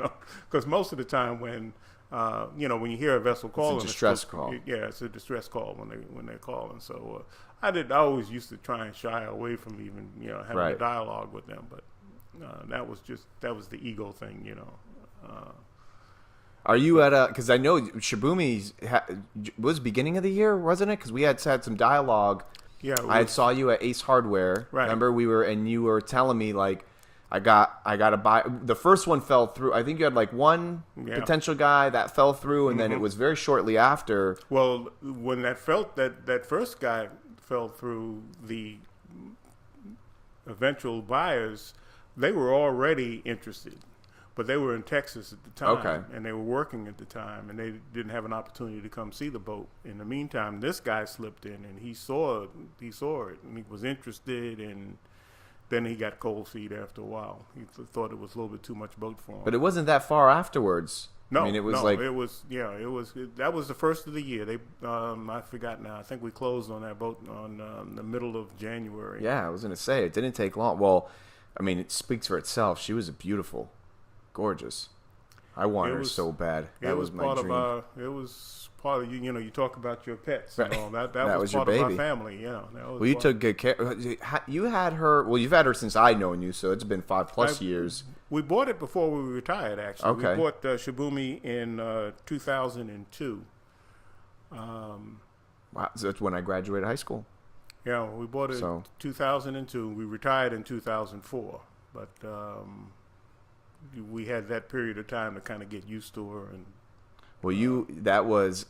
I remember you saying it's like it was bittersweet though, but it's always onto the. It was a good for the. You said it's a very intimate exchange because the people that are buying it wasn't just like get it away from me. It was like this is my baby. Yeah, it's a big deal. Yeah, to me it was important who bought the boat, right? Because the last 3 years that we've had the boat, we really did not keep up with the boat the way we had been prior. Right.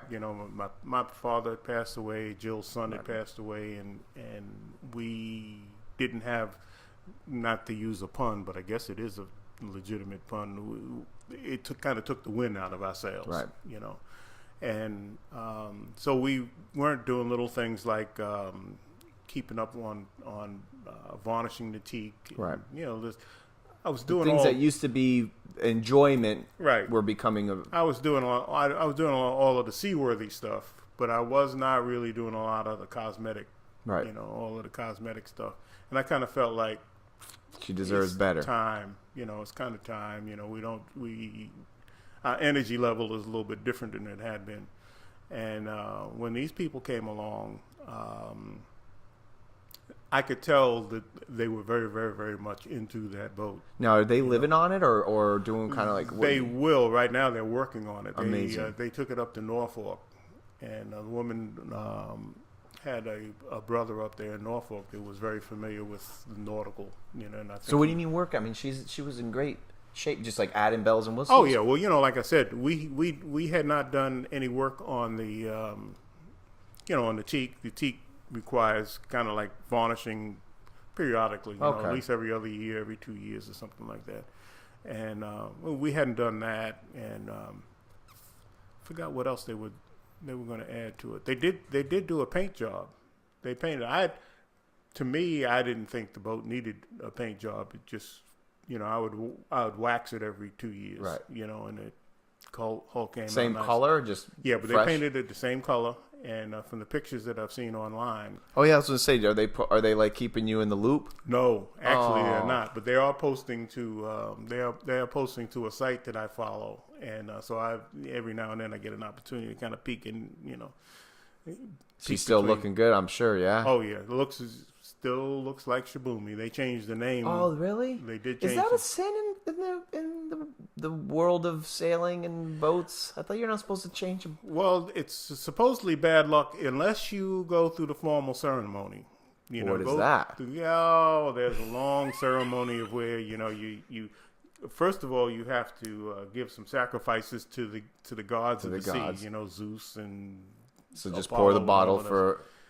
Yeah, and so we did it when we changed the name. When we bought the boat, we went through 2 bottles of champagne, and but we did the name changing ceremony right there at the dock in Fort Pierce, Florida. Do you have to smash it too? No, we didn't. We took the cork out and gave it to some for the guards, some for our glass, that kind of a thing. And the people who were in the marina and the slips around us and whatnot, they thought these people are crazy, But hey, we went through the name changing ceremony, in the entire 16 years that we've had the boat. The nautical guards were happy with us, So you did share. You said it was she was good to you. Oh yes, really good. Yes. What was her name before Shibumi? Aurora. That's pretty too. That's a princess name in Disney, I think. Yeah, I don't know what the connotation that the previous owner had of it, but it was Aurora, which I liked the name, but I had this Shibumi thing that's in the yours, back yeah. of my ear, I remember you shared with me what Shibumi meant. Isn't it something like, it was something really nice? It was, our connotation is eloquent silence. Ooh. It's a Japanese word, and it has a lot of different meanings, but the one that we picked up on was eloquent silence, because that's what we were always shooting for, is when we can get into conditions of where we can raise the sails and shut down the engine, and and just. Have you ever? Did you ever bring her as far as Aruba and all those, or is that too? Is that can no you say? Aruba down in the ABC Islands? Yeah, we hadn't gone that far south. No, I'm gonna go check it out next week. I've never been. I'm excited. I thought I was really close to gonna be trying to spend majority of my year out in Jamaica. Mm-hmm. I was really in love with all that area and those islands, and then I went to Bimini. I thought Bimini was gonna be and then I'm still hunting. What are you looking for? I know that's a good question. Marine life. Not to sound tacky, but like a good marine life and clarity of water and community.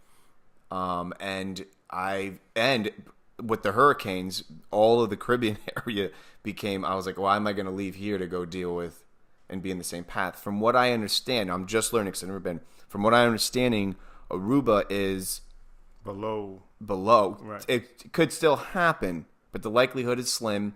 And I don't really get too concerned into like the safety aspect. I think that's more of a state-based mentality. Like, oh, this isn't safe and that's not safe. Nowhere is safe if you go to that spot. Mm-hmm. I've never had any issues in all the islands I've been to. And that's been in how a lot of times it's frame of mind. It's to me. And when I go there, I always go as a guest. I don't go there trying to change anyone. And I've never had an issue.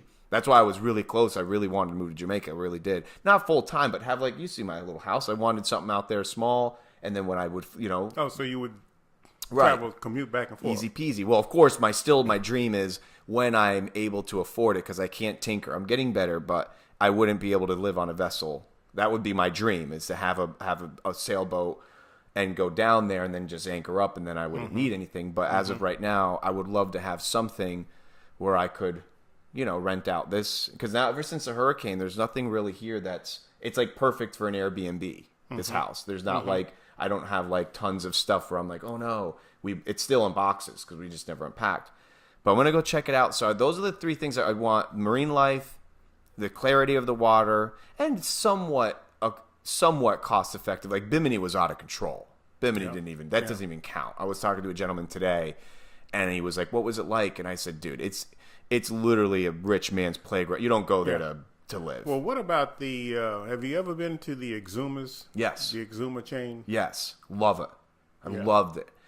But there are several small, one of my favorite areas there in the Exumas is Black Point. Now, the only way that you can really get there is by boat, or you charter an airplane to go in or whatever. But I think there may be 300 people who live in Black Point.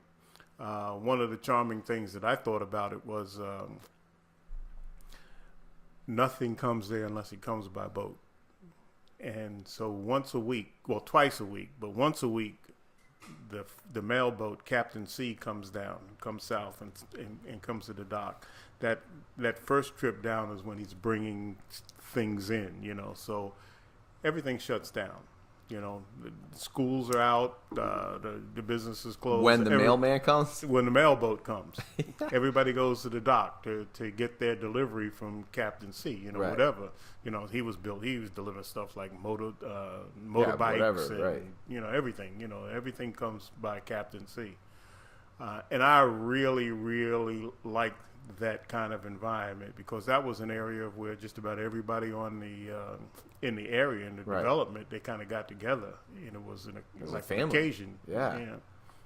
I've never been there part. I've been to 2 places in Exuma. I don't remember I thought it was Exuma, but I guess you're right. There is a Great Exuma Island. That's right. I've been there. There's Great Exuma, and I think there's Little Exuma Island, but that's down by Georgetown, which it's interesting, but I find that closer to being in the Florida Keys than right. It was very popular. I mean, it was barren, but yet populated. It was still very like resort or bust. We flew there. I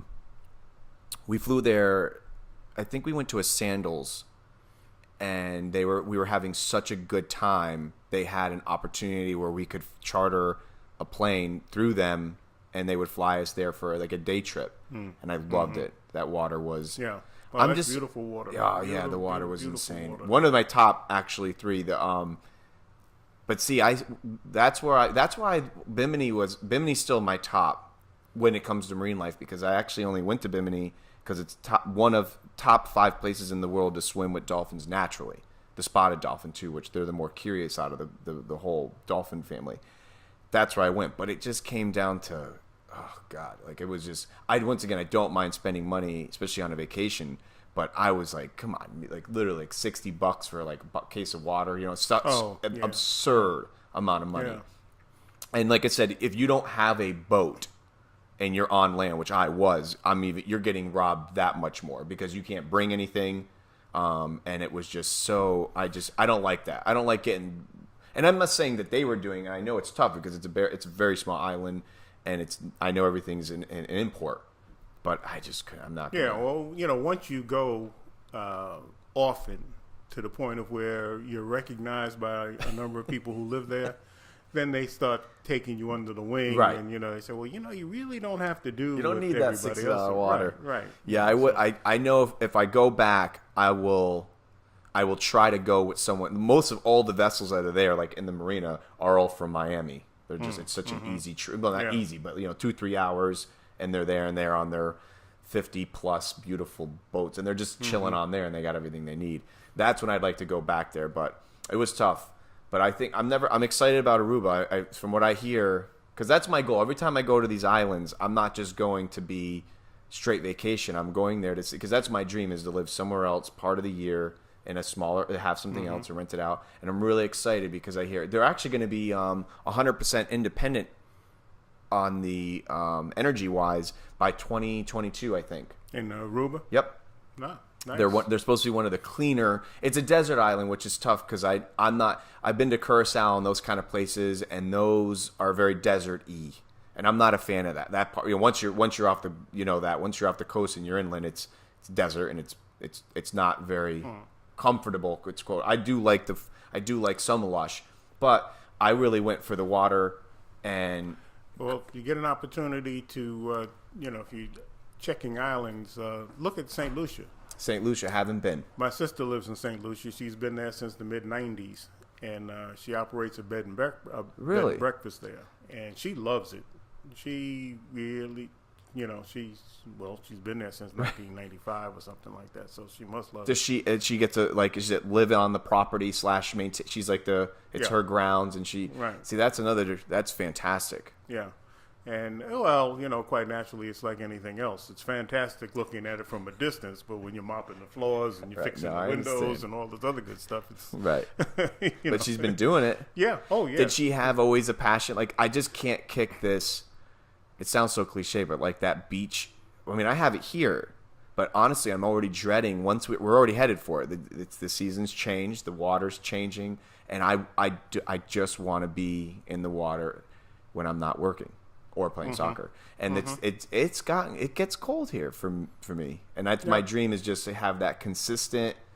And like I said, the grass is always greener. I'm not saying my happiness relies in another location, but it would be nice to. I'm sure she's got. I mean, excluding the woebegones of just life, she's got to probably have. Is that what called her out there? Like that feeling of just I want the beach. Well, when we were young, we were only 18 months apart when we were growing. And when we were growing up, she always talked about, I want to go to the Caribbean. I want to go to the Caribbean. You say, yeah, Lorraine, we all do that kind of a thing. Right. And then as we got older and start getting out into the world, she moved several times to a number of different places. She lived up in Seattle, and San Francisco, and twice back and forth to Atlanta. And by that time, I was in Atlanta. And one day, I was sitting in my office at my house in Atlanta, and she comes in and she throws this business plan on my desk. And I leaf through this thing, and it's really interesting, about building this bed and breakfast on this island of St. Lucia, which I hadn't heard of. And I said, wow, Lorraine, where did you get this? She said, I wrote it. I said, no, you didn't. Yes, I did. And then as I looked at it, I started seeing, little personality things about her that I'm saying, well, yeah, I guess you did. And sure enough, that I don't remember what year that was. It was in the early 90s. But 1995, the day after Thanksgiving, 1995, she took off. Right. Good for her. She took off and looked back. She built it? She didn't build it. No, she at that time she was leasing a house near the capital of Castries, Cap Estates or whatever in St. Lucia, and beautiful place. Beautiful. Went down there the following year, and it was just. It's got to be. It's your it's typical. Right. It was what you Gorgeous. would imagine. It was exactly what. And I could not believe that this was my sister with, I grew up down the hall from her messy room and, all of all of the blemishes that you see in your sister. And she had this beautiful, beautiful hospitality industry going, I'm going to have to go check this out. Yeah. So and now she's moved twice. From there. Well, actually, 3 times now, because she just moved in September to another place that's up on it's up on some type of a hill or a mountain or whatever, because she sends pictures of beautiful, the beautiful vistas of. Is it still? Is it a bed and breakfast, or does she? Yeah, really. She still so she's smart. Wherever she goes, she keeps some kind of income opportunity. Right. Well, I think Airbnb has been her friend. I can imagine. She says that she likes the clientele that she gets from Airbnb over any other outlet that where people sign up for. I'm hearing that. I'm a huge avid Airbnb dude. I've used it internationally more than even in the States. Yeah. Never. The only problem I actually ever had, ironically, was in Orlando. Never, wherever we've gone, all over the place, we use Airbnb. It's what we want. Of course, there may be a quirk here and there, but I'm never. We've gone to places before and like the TV doesn't work, and I'm like, I don't even care about the stupid. I'm not here for the TV, but I'm sure if they were nitpickers. But literally, Orlando was the only one I ever went to that it was like stuff that actually mattered, because I brought my whole family. I have a soccer tournament out there as well. And this particular time, my family came, and I had my grandparents and stuff. So like, if it says it has a couch in the living room, we needed a couch in the living room, and like stuff like that wasn't there. But I've heard nothing but fantastic stories of those that are using it for means of renting out their properties as well. What a fantastic business model. It's one of those I go, why did I not? I had toyed with the idea, when we decided to, even before we sold Shibumi, when we decided we were going to put her on the market, we said, well, all right, what's the next phase in life then? And so we started talking in terms of, we'll travel and maybe we'll rent from Airbnb, Rent your house out. Well, that came later. We started thinking, well, maybe we'll rent our house out. But we knew that we'd have to go through a whole lot of filtering in order to do that, right. Because years of accumulation of stuff and all. But we kind of felt like we'd like to be able to, and still it's kind of something we want to put on the chart, like rent through Airbnb. You haven't used it yet? Not exclusive. I only used it twice. Oh, okay, okay.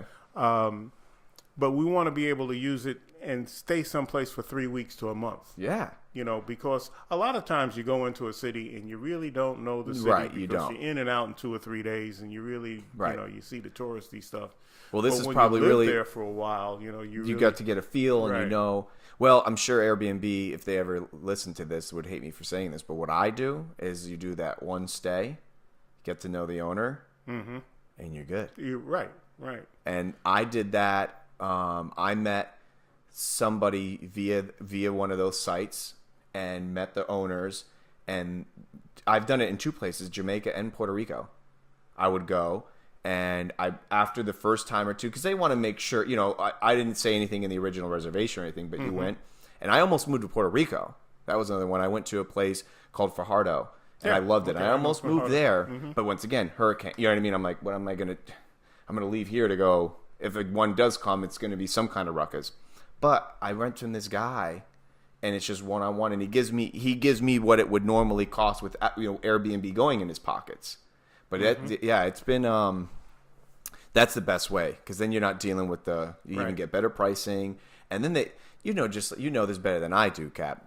You go somewhere, and most of the time, once you leave that state-based mentality, people are such lovers. And that was something Elon Musk was talking about, that like out of 390 something thousand people, like 3 of them are horrible. You know what I mean? Like statistically bad, because they're a felon or something. Like that's the ratio. The number is something so minute, and it's right. It's like, how many people today was your life threatened? You know, like, and that's what's funny is like the minute you get out of this, like, and it doesn't necessarily happen when you're in person, but we go online and it's like everyone wants to kill each other. Everyone's racist. Everyone's this, and Well, it's you know, like it's the thing of where I was in a discussion with some people over in Paris, and they were talking about the what they saw as the personality of the average American. It kind of felt like we were afraid of everything. That was our personality. We were fearful, you know. And I had to think about it, and I said, well, you know, you're right. We are programmed to be afraid of everything, you know, and that's our approach to the world. I've never heard it in those terms, but you're right. You go in other places and you find that, for the most part, citizens of other parts of the world, they are not afraid of everything.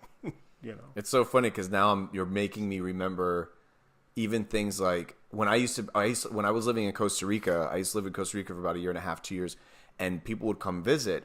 And that was my first experience really living in a culture that wasn't, let's just say, as like hypos as we are with the cleanliness and this and that. And that scare factor, correct me if I'm wrong, but it's so embedded in us as a culture in the States that we're not just afraid and scared of different. We're also afraid of like, oh, wait a minute, you can't put the meat on the same chopping board that you put the onions on. And you can, and you're not going to die. No. And, you know, build some antibodies up and you'll be all right. And it's funny, I have a really good friend of mine who is Peruvian, and when he comes over to cook he loves to cook. He'll come over and he'll cook, and he'll hanging out.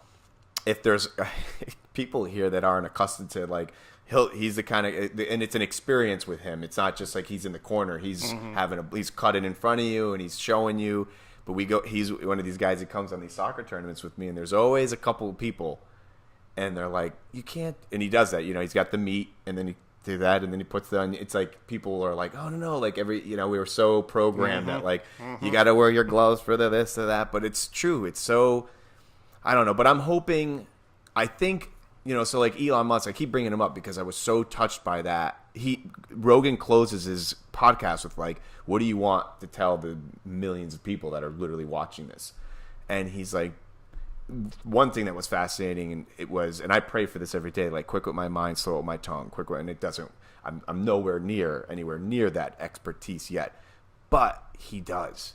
Like any question Joe would ask him, it's like an obnoxiously long 5 seconds, which if you're not watching it, you would think your internet froze, because Joe's like, yo, so what's going on? And it's just, and you're like, what's going on? What? Oh, and he's just sitting there and he's just thinking. Yeah, thinks about it before. He would respond, and he closed with, just love people.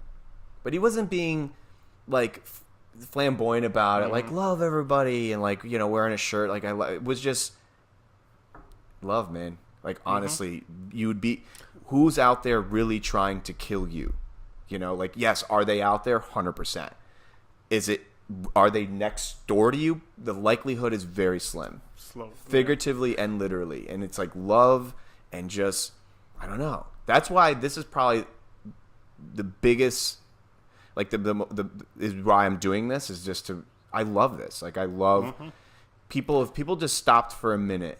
And that's why I think podcasts are like blowing up. Everyone, it's so funny how many people I've had, they're like, bro, I was thinking about doing a podcast. Like, it's such a good idea. And I'm like, well, I only didn't because I thought it needed to be bigger and better and not my living room. And I needed a studio and you see what I have. It's easy. I thought to myself, just do it. Well, you're perfect for it. I mean, you are perfect for it because your worldview is very wide angle. You know, you have very well versed in a lot of different subjects, and you like people. I do. You know, so it's perfect for you. Well, I appreciate those kind words because coming from you, I mean, you know that I mean that sincerely. Like I say, when I had a stem cell. He's coming. I have a stem cell doctor coming on the show, and I'm trying to keep the content nature coming out. But you're just as valuable because of your life experiences. And I've talked about you so much to even my grandfather and my grandmother.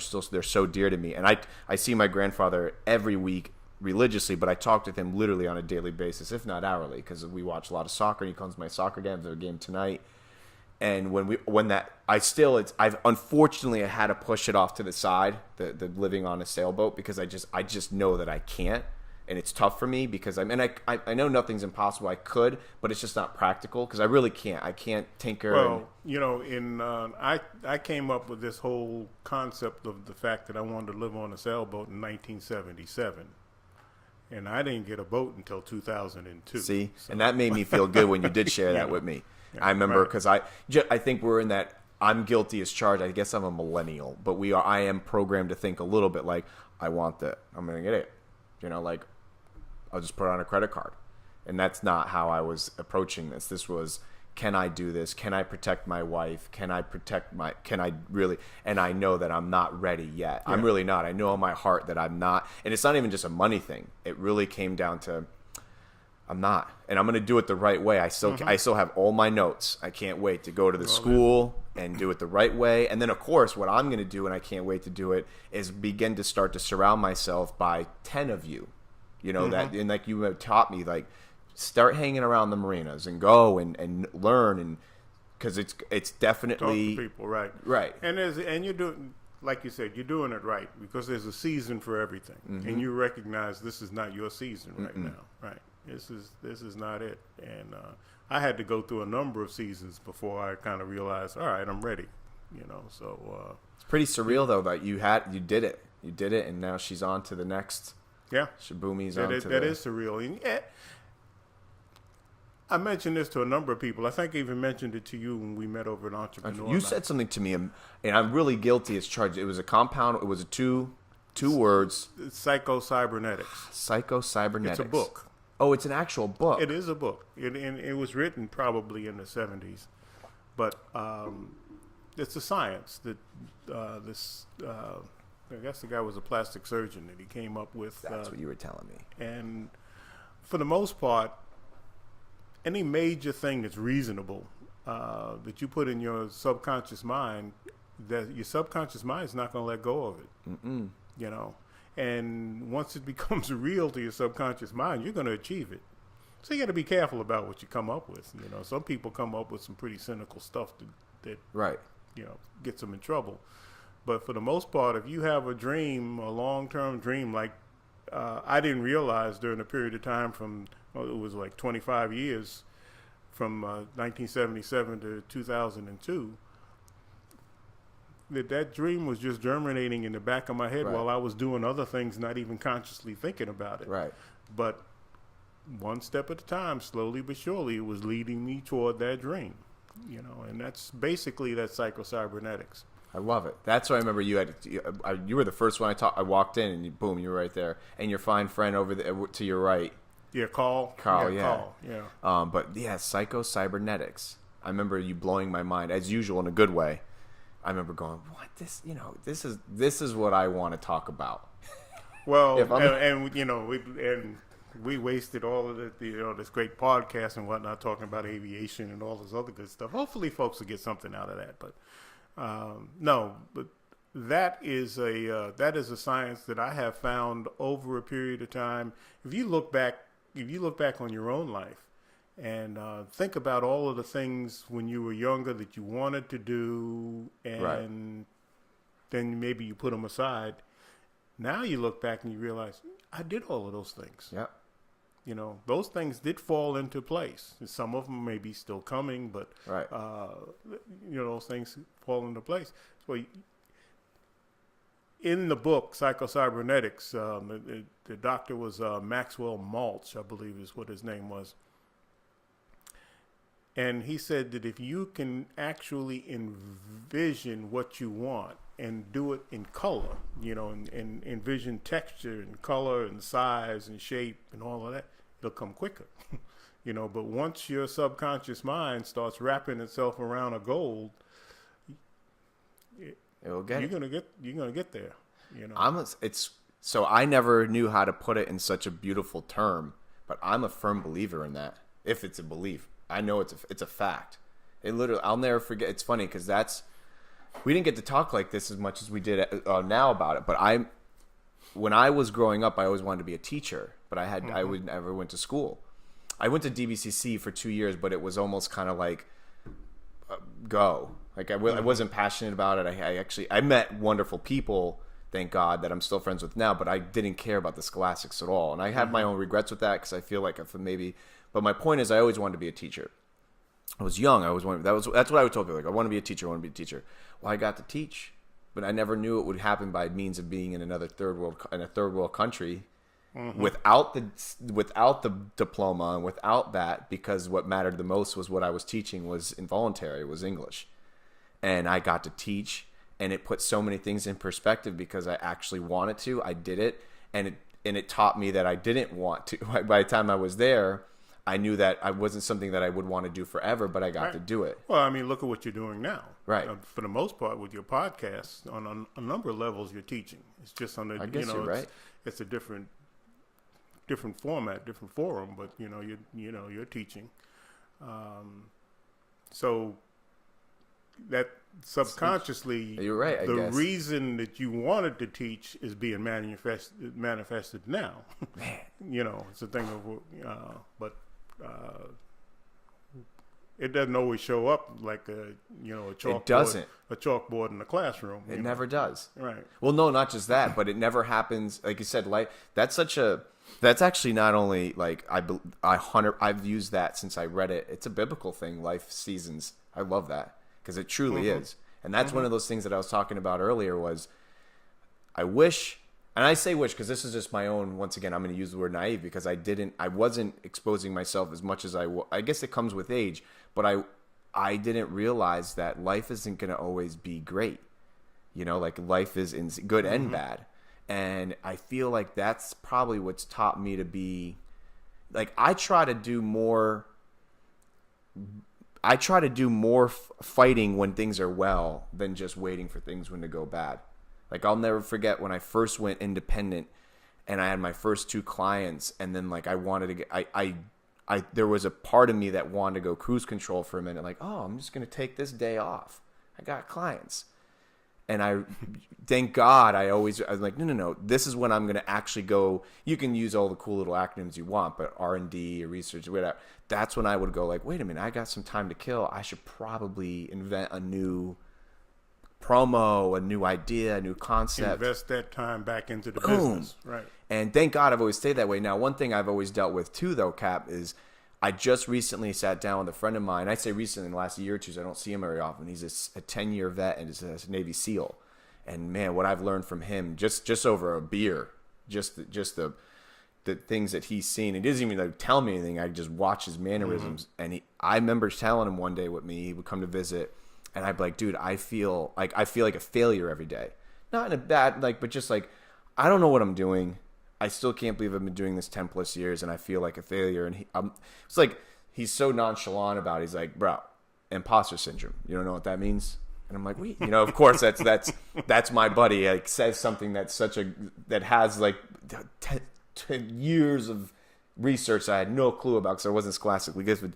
So I'm like, imposter syndrome, writing it down, go home, and I'm like, wow, like really this is a real thing. And I don't know if I was like, that's exactly what it was, because I still like, I just want to always become, and it's not just financially. So like I want a bigger client or bigger job, but I would feel this like, am I going to be able to do this tomorrow? Why are these people paying me to do this? I don't even feel like they should, you know what I mean? And I learned that imposter syndrome, and that's a big hurdle. Once you start to implement these life attributes, psycho-cybernetics,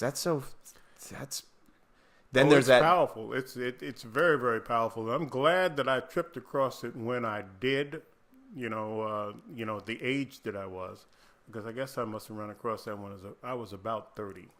So you were kind of getting ready, because no disrespect to a 20-year-old, but if you would have told me when I was 20, I'd been like, I don't. Yeah.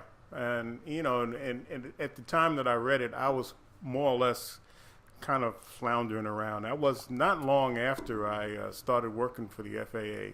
And I still had in the back of my mind that I wanted to do other things.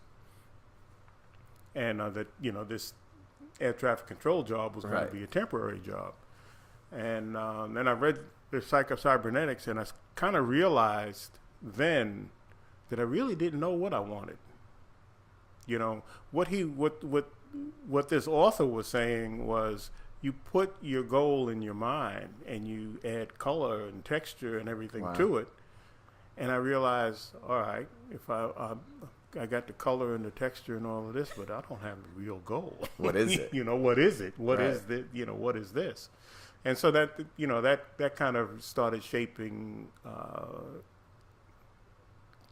shaping where I was going from there. I started realizing, all right, I can't just keep floundering around out here with no destination, so. But it starts here. Yes. And that's what I do remember telling you while we were there, that I'm learning now at my 30-nothings and how precious and sensitive and life is and fragile we are, that it starts here, man. Mm-hmm. And you know that, but I got a lot of people that are near around my age and younger than me, and they want to think about, I guarantee the majority of what they think about is what's eating them alive, literally.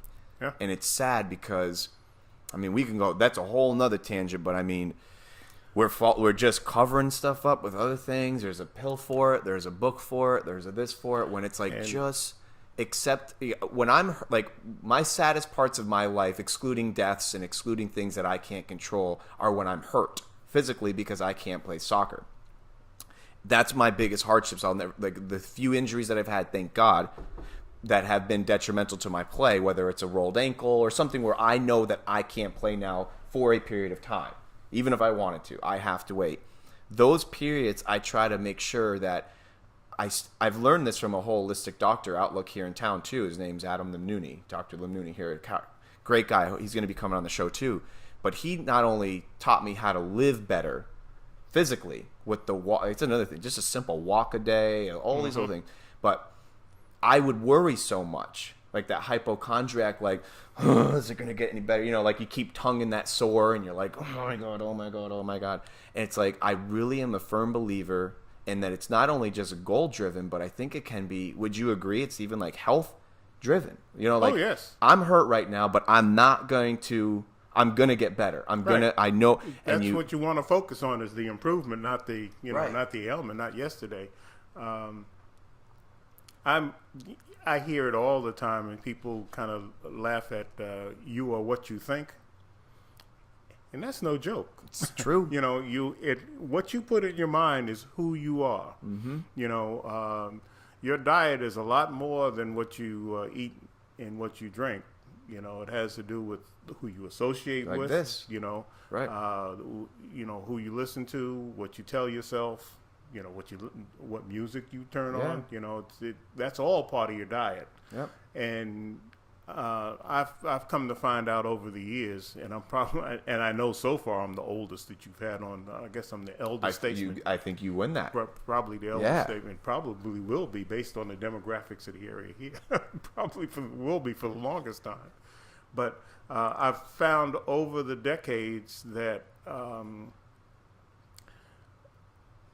I manifest my own world around me. You know, the things that I think about, the things that I observe, the things that I want, basically are what's going to come to me. So powerful.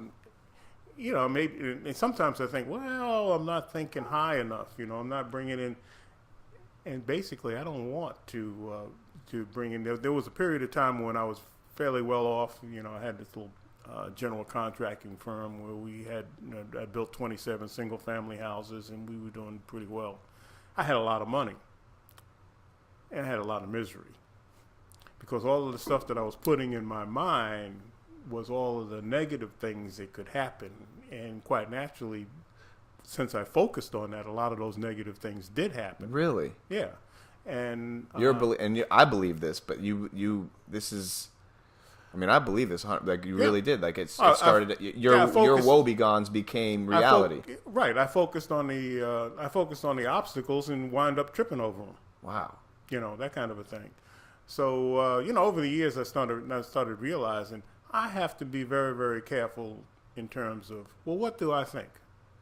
You know, what am I feeding my subconscious mind? Right. And, you know, when am I going to sleep at night, you know, leaving as a seed there to grow in the morning, you know? So, to me, psycho-cybernetics is more than real. It's just that's just the fact of life. You know? It's funny because I've failed at that more than I've succeeded at it, because everyone has their own rhythm of how they escape that. One of my biggest escapes were relying on a higher being, for me anyways, and I would always feel literally like a failure. I know it sounds so stupid coming probably to people that know, like, but most people have no idea how much I feel like everything that I'm doing is so stupid, ultimately, in layman terms. And I remember that it's only been a handful of years, Captain, that I'm finally realizing that you got it. And it wasn't until I had my first tragic death in my friend group that he used to tell me, I'll never forget, when I went independent, he would call me every morning because he was working for a really awesome architectural firm. And I'll never forget, he would want the world to know it was fantastic. He was the first black man to do 3D rendering for the city, the hall, the pay passes or whatever they call them. The things you go, the tolls. And I would shake my hand at him whenever I go through them. I'm like, thanks, Matt. But he was one of the first right out of University of Florida, gets this job. But my point is, he was fascinated with getting to work on your own. Now, this was so long ago now, but I was doing it. Here he is, right? The grass is green. I'm like, dude, you're working for the coolest job to me anyway. I mean, you're working. I'd go visit him. It was like a high rise in Orlando, the whole thing. You know, the cool desks. You had everything. I'd go visit him, and then of course this is my job. You know, but he would call me every morning, Cap, and be like, "How's it feel?" And I'm like, "Matt, what are you talking about? How's it feel?" So what do you want? I'm sitting in my underwear. Like my life was so bare bones. I'm literally like in my underwear waking up on a Monday, and he was like so fascinated with mine. And your grass was greener to him, and his grass was greener to you. But I'll never forget, he would not teach me, but of course now I look back on it, he was teaching me. When we would hang out, I would be like, dude, I need a better this. I need to be bigger. I need to do this. And he's like, bro, at some point you're going to need to stamp yourself successful, or you're just an idiot. Like, literally, just verbatim. And I'm like, well, bro, I don't have anything. I mean, at that time, I had a handful of clients, and I'm not retaining them all. I don't really know. Once again, how am I monetizing? The whole, you turn, it's not as bad as it was back then, but now you turn on, you got your Gary V's, you got all these guys blowing up, and you're like, what am I doing? But I'll never forget, he's like, bro, you have to, you paying your bills? Yes. You healthy? Yes. You got a girl? Yes. Shut up. Boom. And it's like flip the page and move on. And I wasn't always good at that.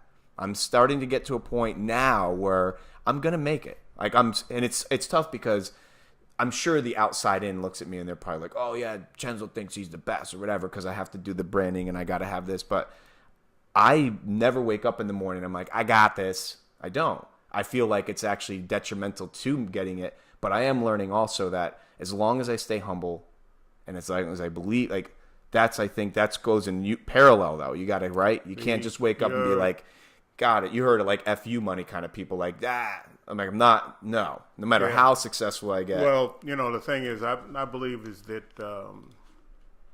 what we've said before is what you put in your mind. The stories that you tell yourself about yourself, that determines the richness of your life. That's so powerful. Well, I know a number of people, myself included, over the years, who tell themselves such a poor story about themselves. That everything, and you were trying to go down that road a little bit. We were saying, right, well, I don't feel like I really live up to this. Well, that's not the story to tell yourself. Right. The way I look at it is the story that I like to tell myself is all of those obstacles that I tripped over and finally picked myself up and got over and, went on.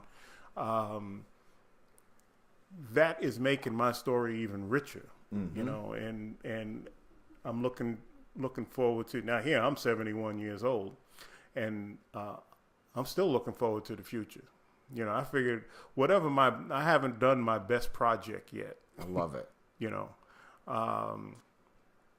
And that's the story that I keep telling myself, and I know that's what's going to happen. Well, I'm getting it now. I'm slow. Like I said, I've been, and my wife is a big supporter of that. Where even if I'm low, or I may have my pitch play out on the field, like tonight is if I come home and I didn't win tonight, I'll get mad. Not like anger, not like throwing anything. Just like may feel like maybe it's my time. Because I'm 34 now, and in a soccer world, I'm ancient. On the pitch, and I know that my time. So I'm trying to keep my athleticism high, but I've learned that you're 100%. It's not just the money. It's not just your employment. It's your health. It's your marriage. It's everything. And it's so funny because I guess a lot of people are preaching it online, like all these retreats and all this, and it's always most of them are you got to buy something, you got to do something, you got to attend somewhere, and it's all right here. Mm-hmm. And I'm slowly, like I said, on a scale from 0 to 10, I'm still haven't even probably crossed the 5, but at least I know that I gotta just keep, like, I'm gonna do this. I'm gonna be all right. Well, we touched on it. We were talking about riding around in airplanes with people. Attitude is everything. There was a sailing magazine. I can't even remember what the name of it was, but their logo was. The difference between an ordeal and an adventure is attitude. So yeah, it's true, and it is very true because I remember being in some pretty nasty weather when we were in Anchorage, and on Shibumi. On Shibumi, yeah, and we were anchored, and the weather was pretty nasty, and boats were being fishtailed all around on their anchor chains and all of this good stuff. And I can hear people on the radio; they're just almost panicking. And I'm thinking, attitude. You change your attitude, and this ordeal will be an adventure. It's true.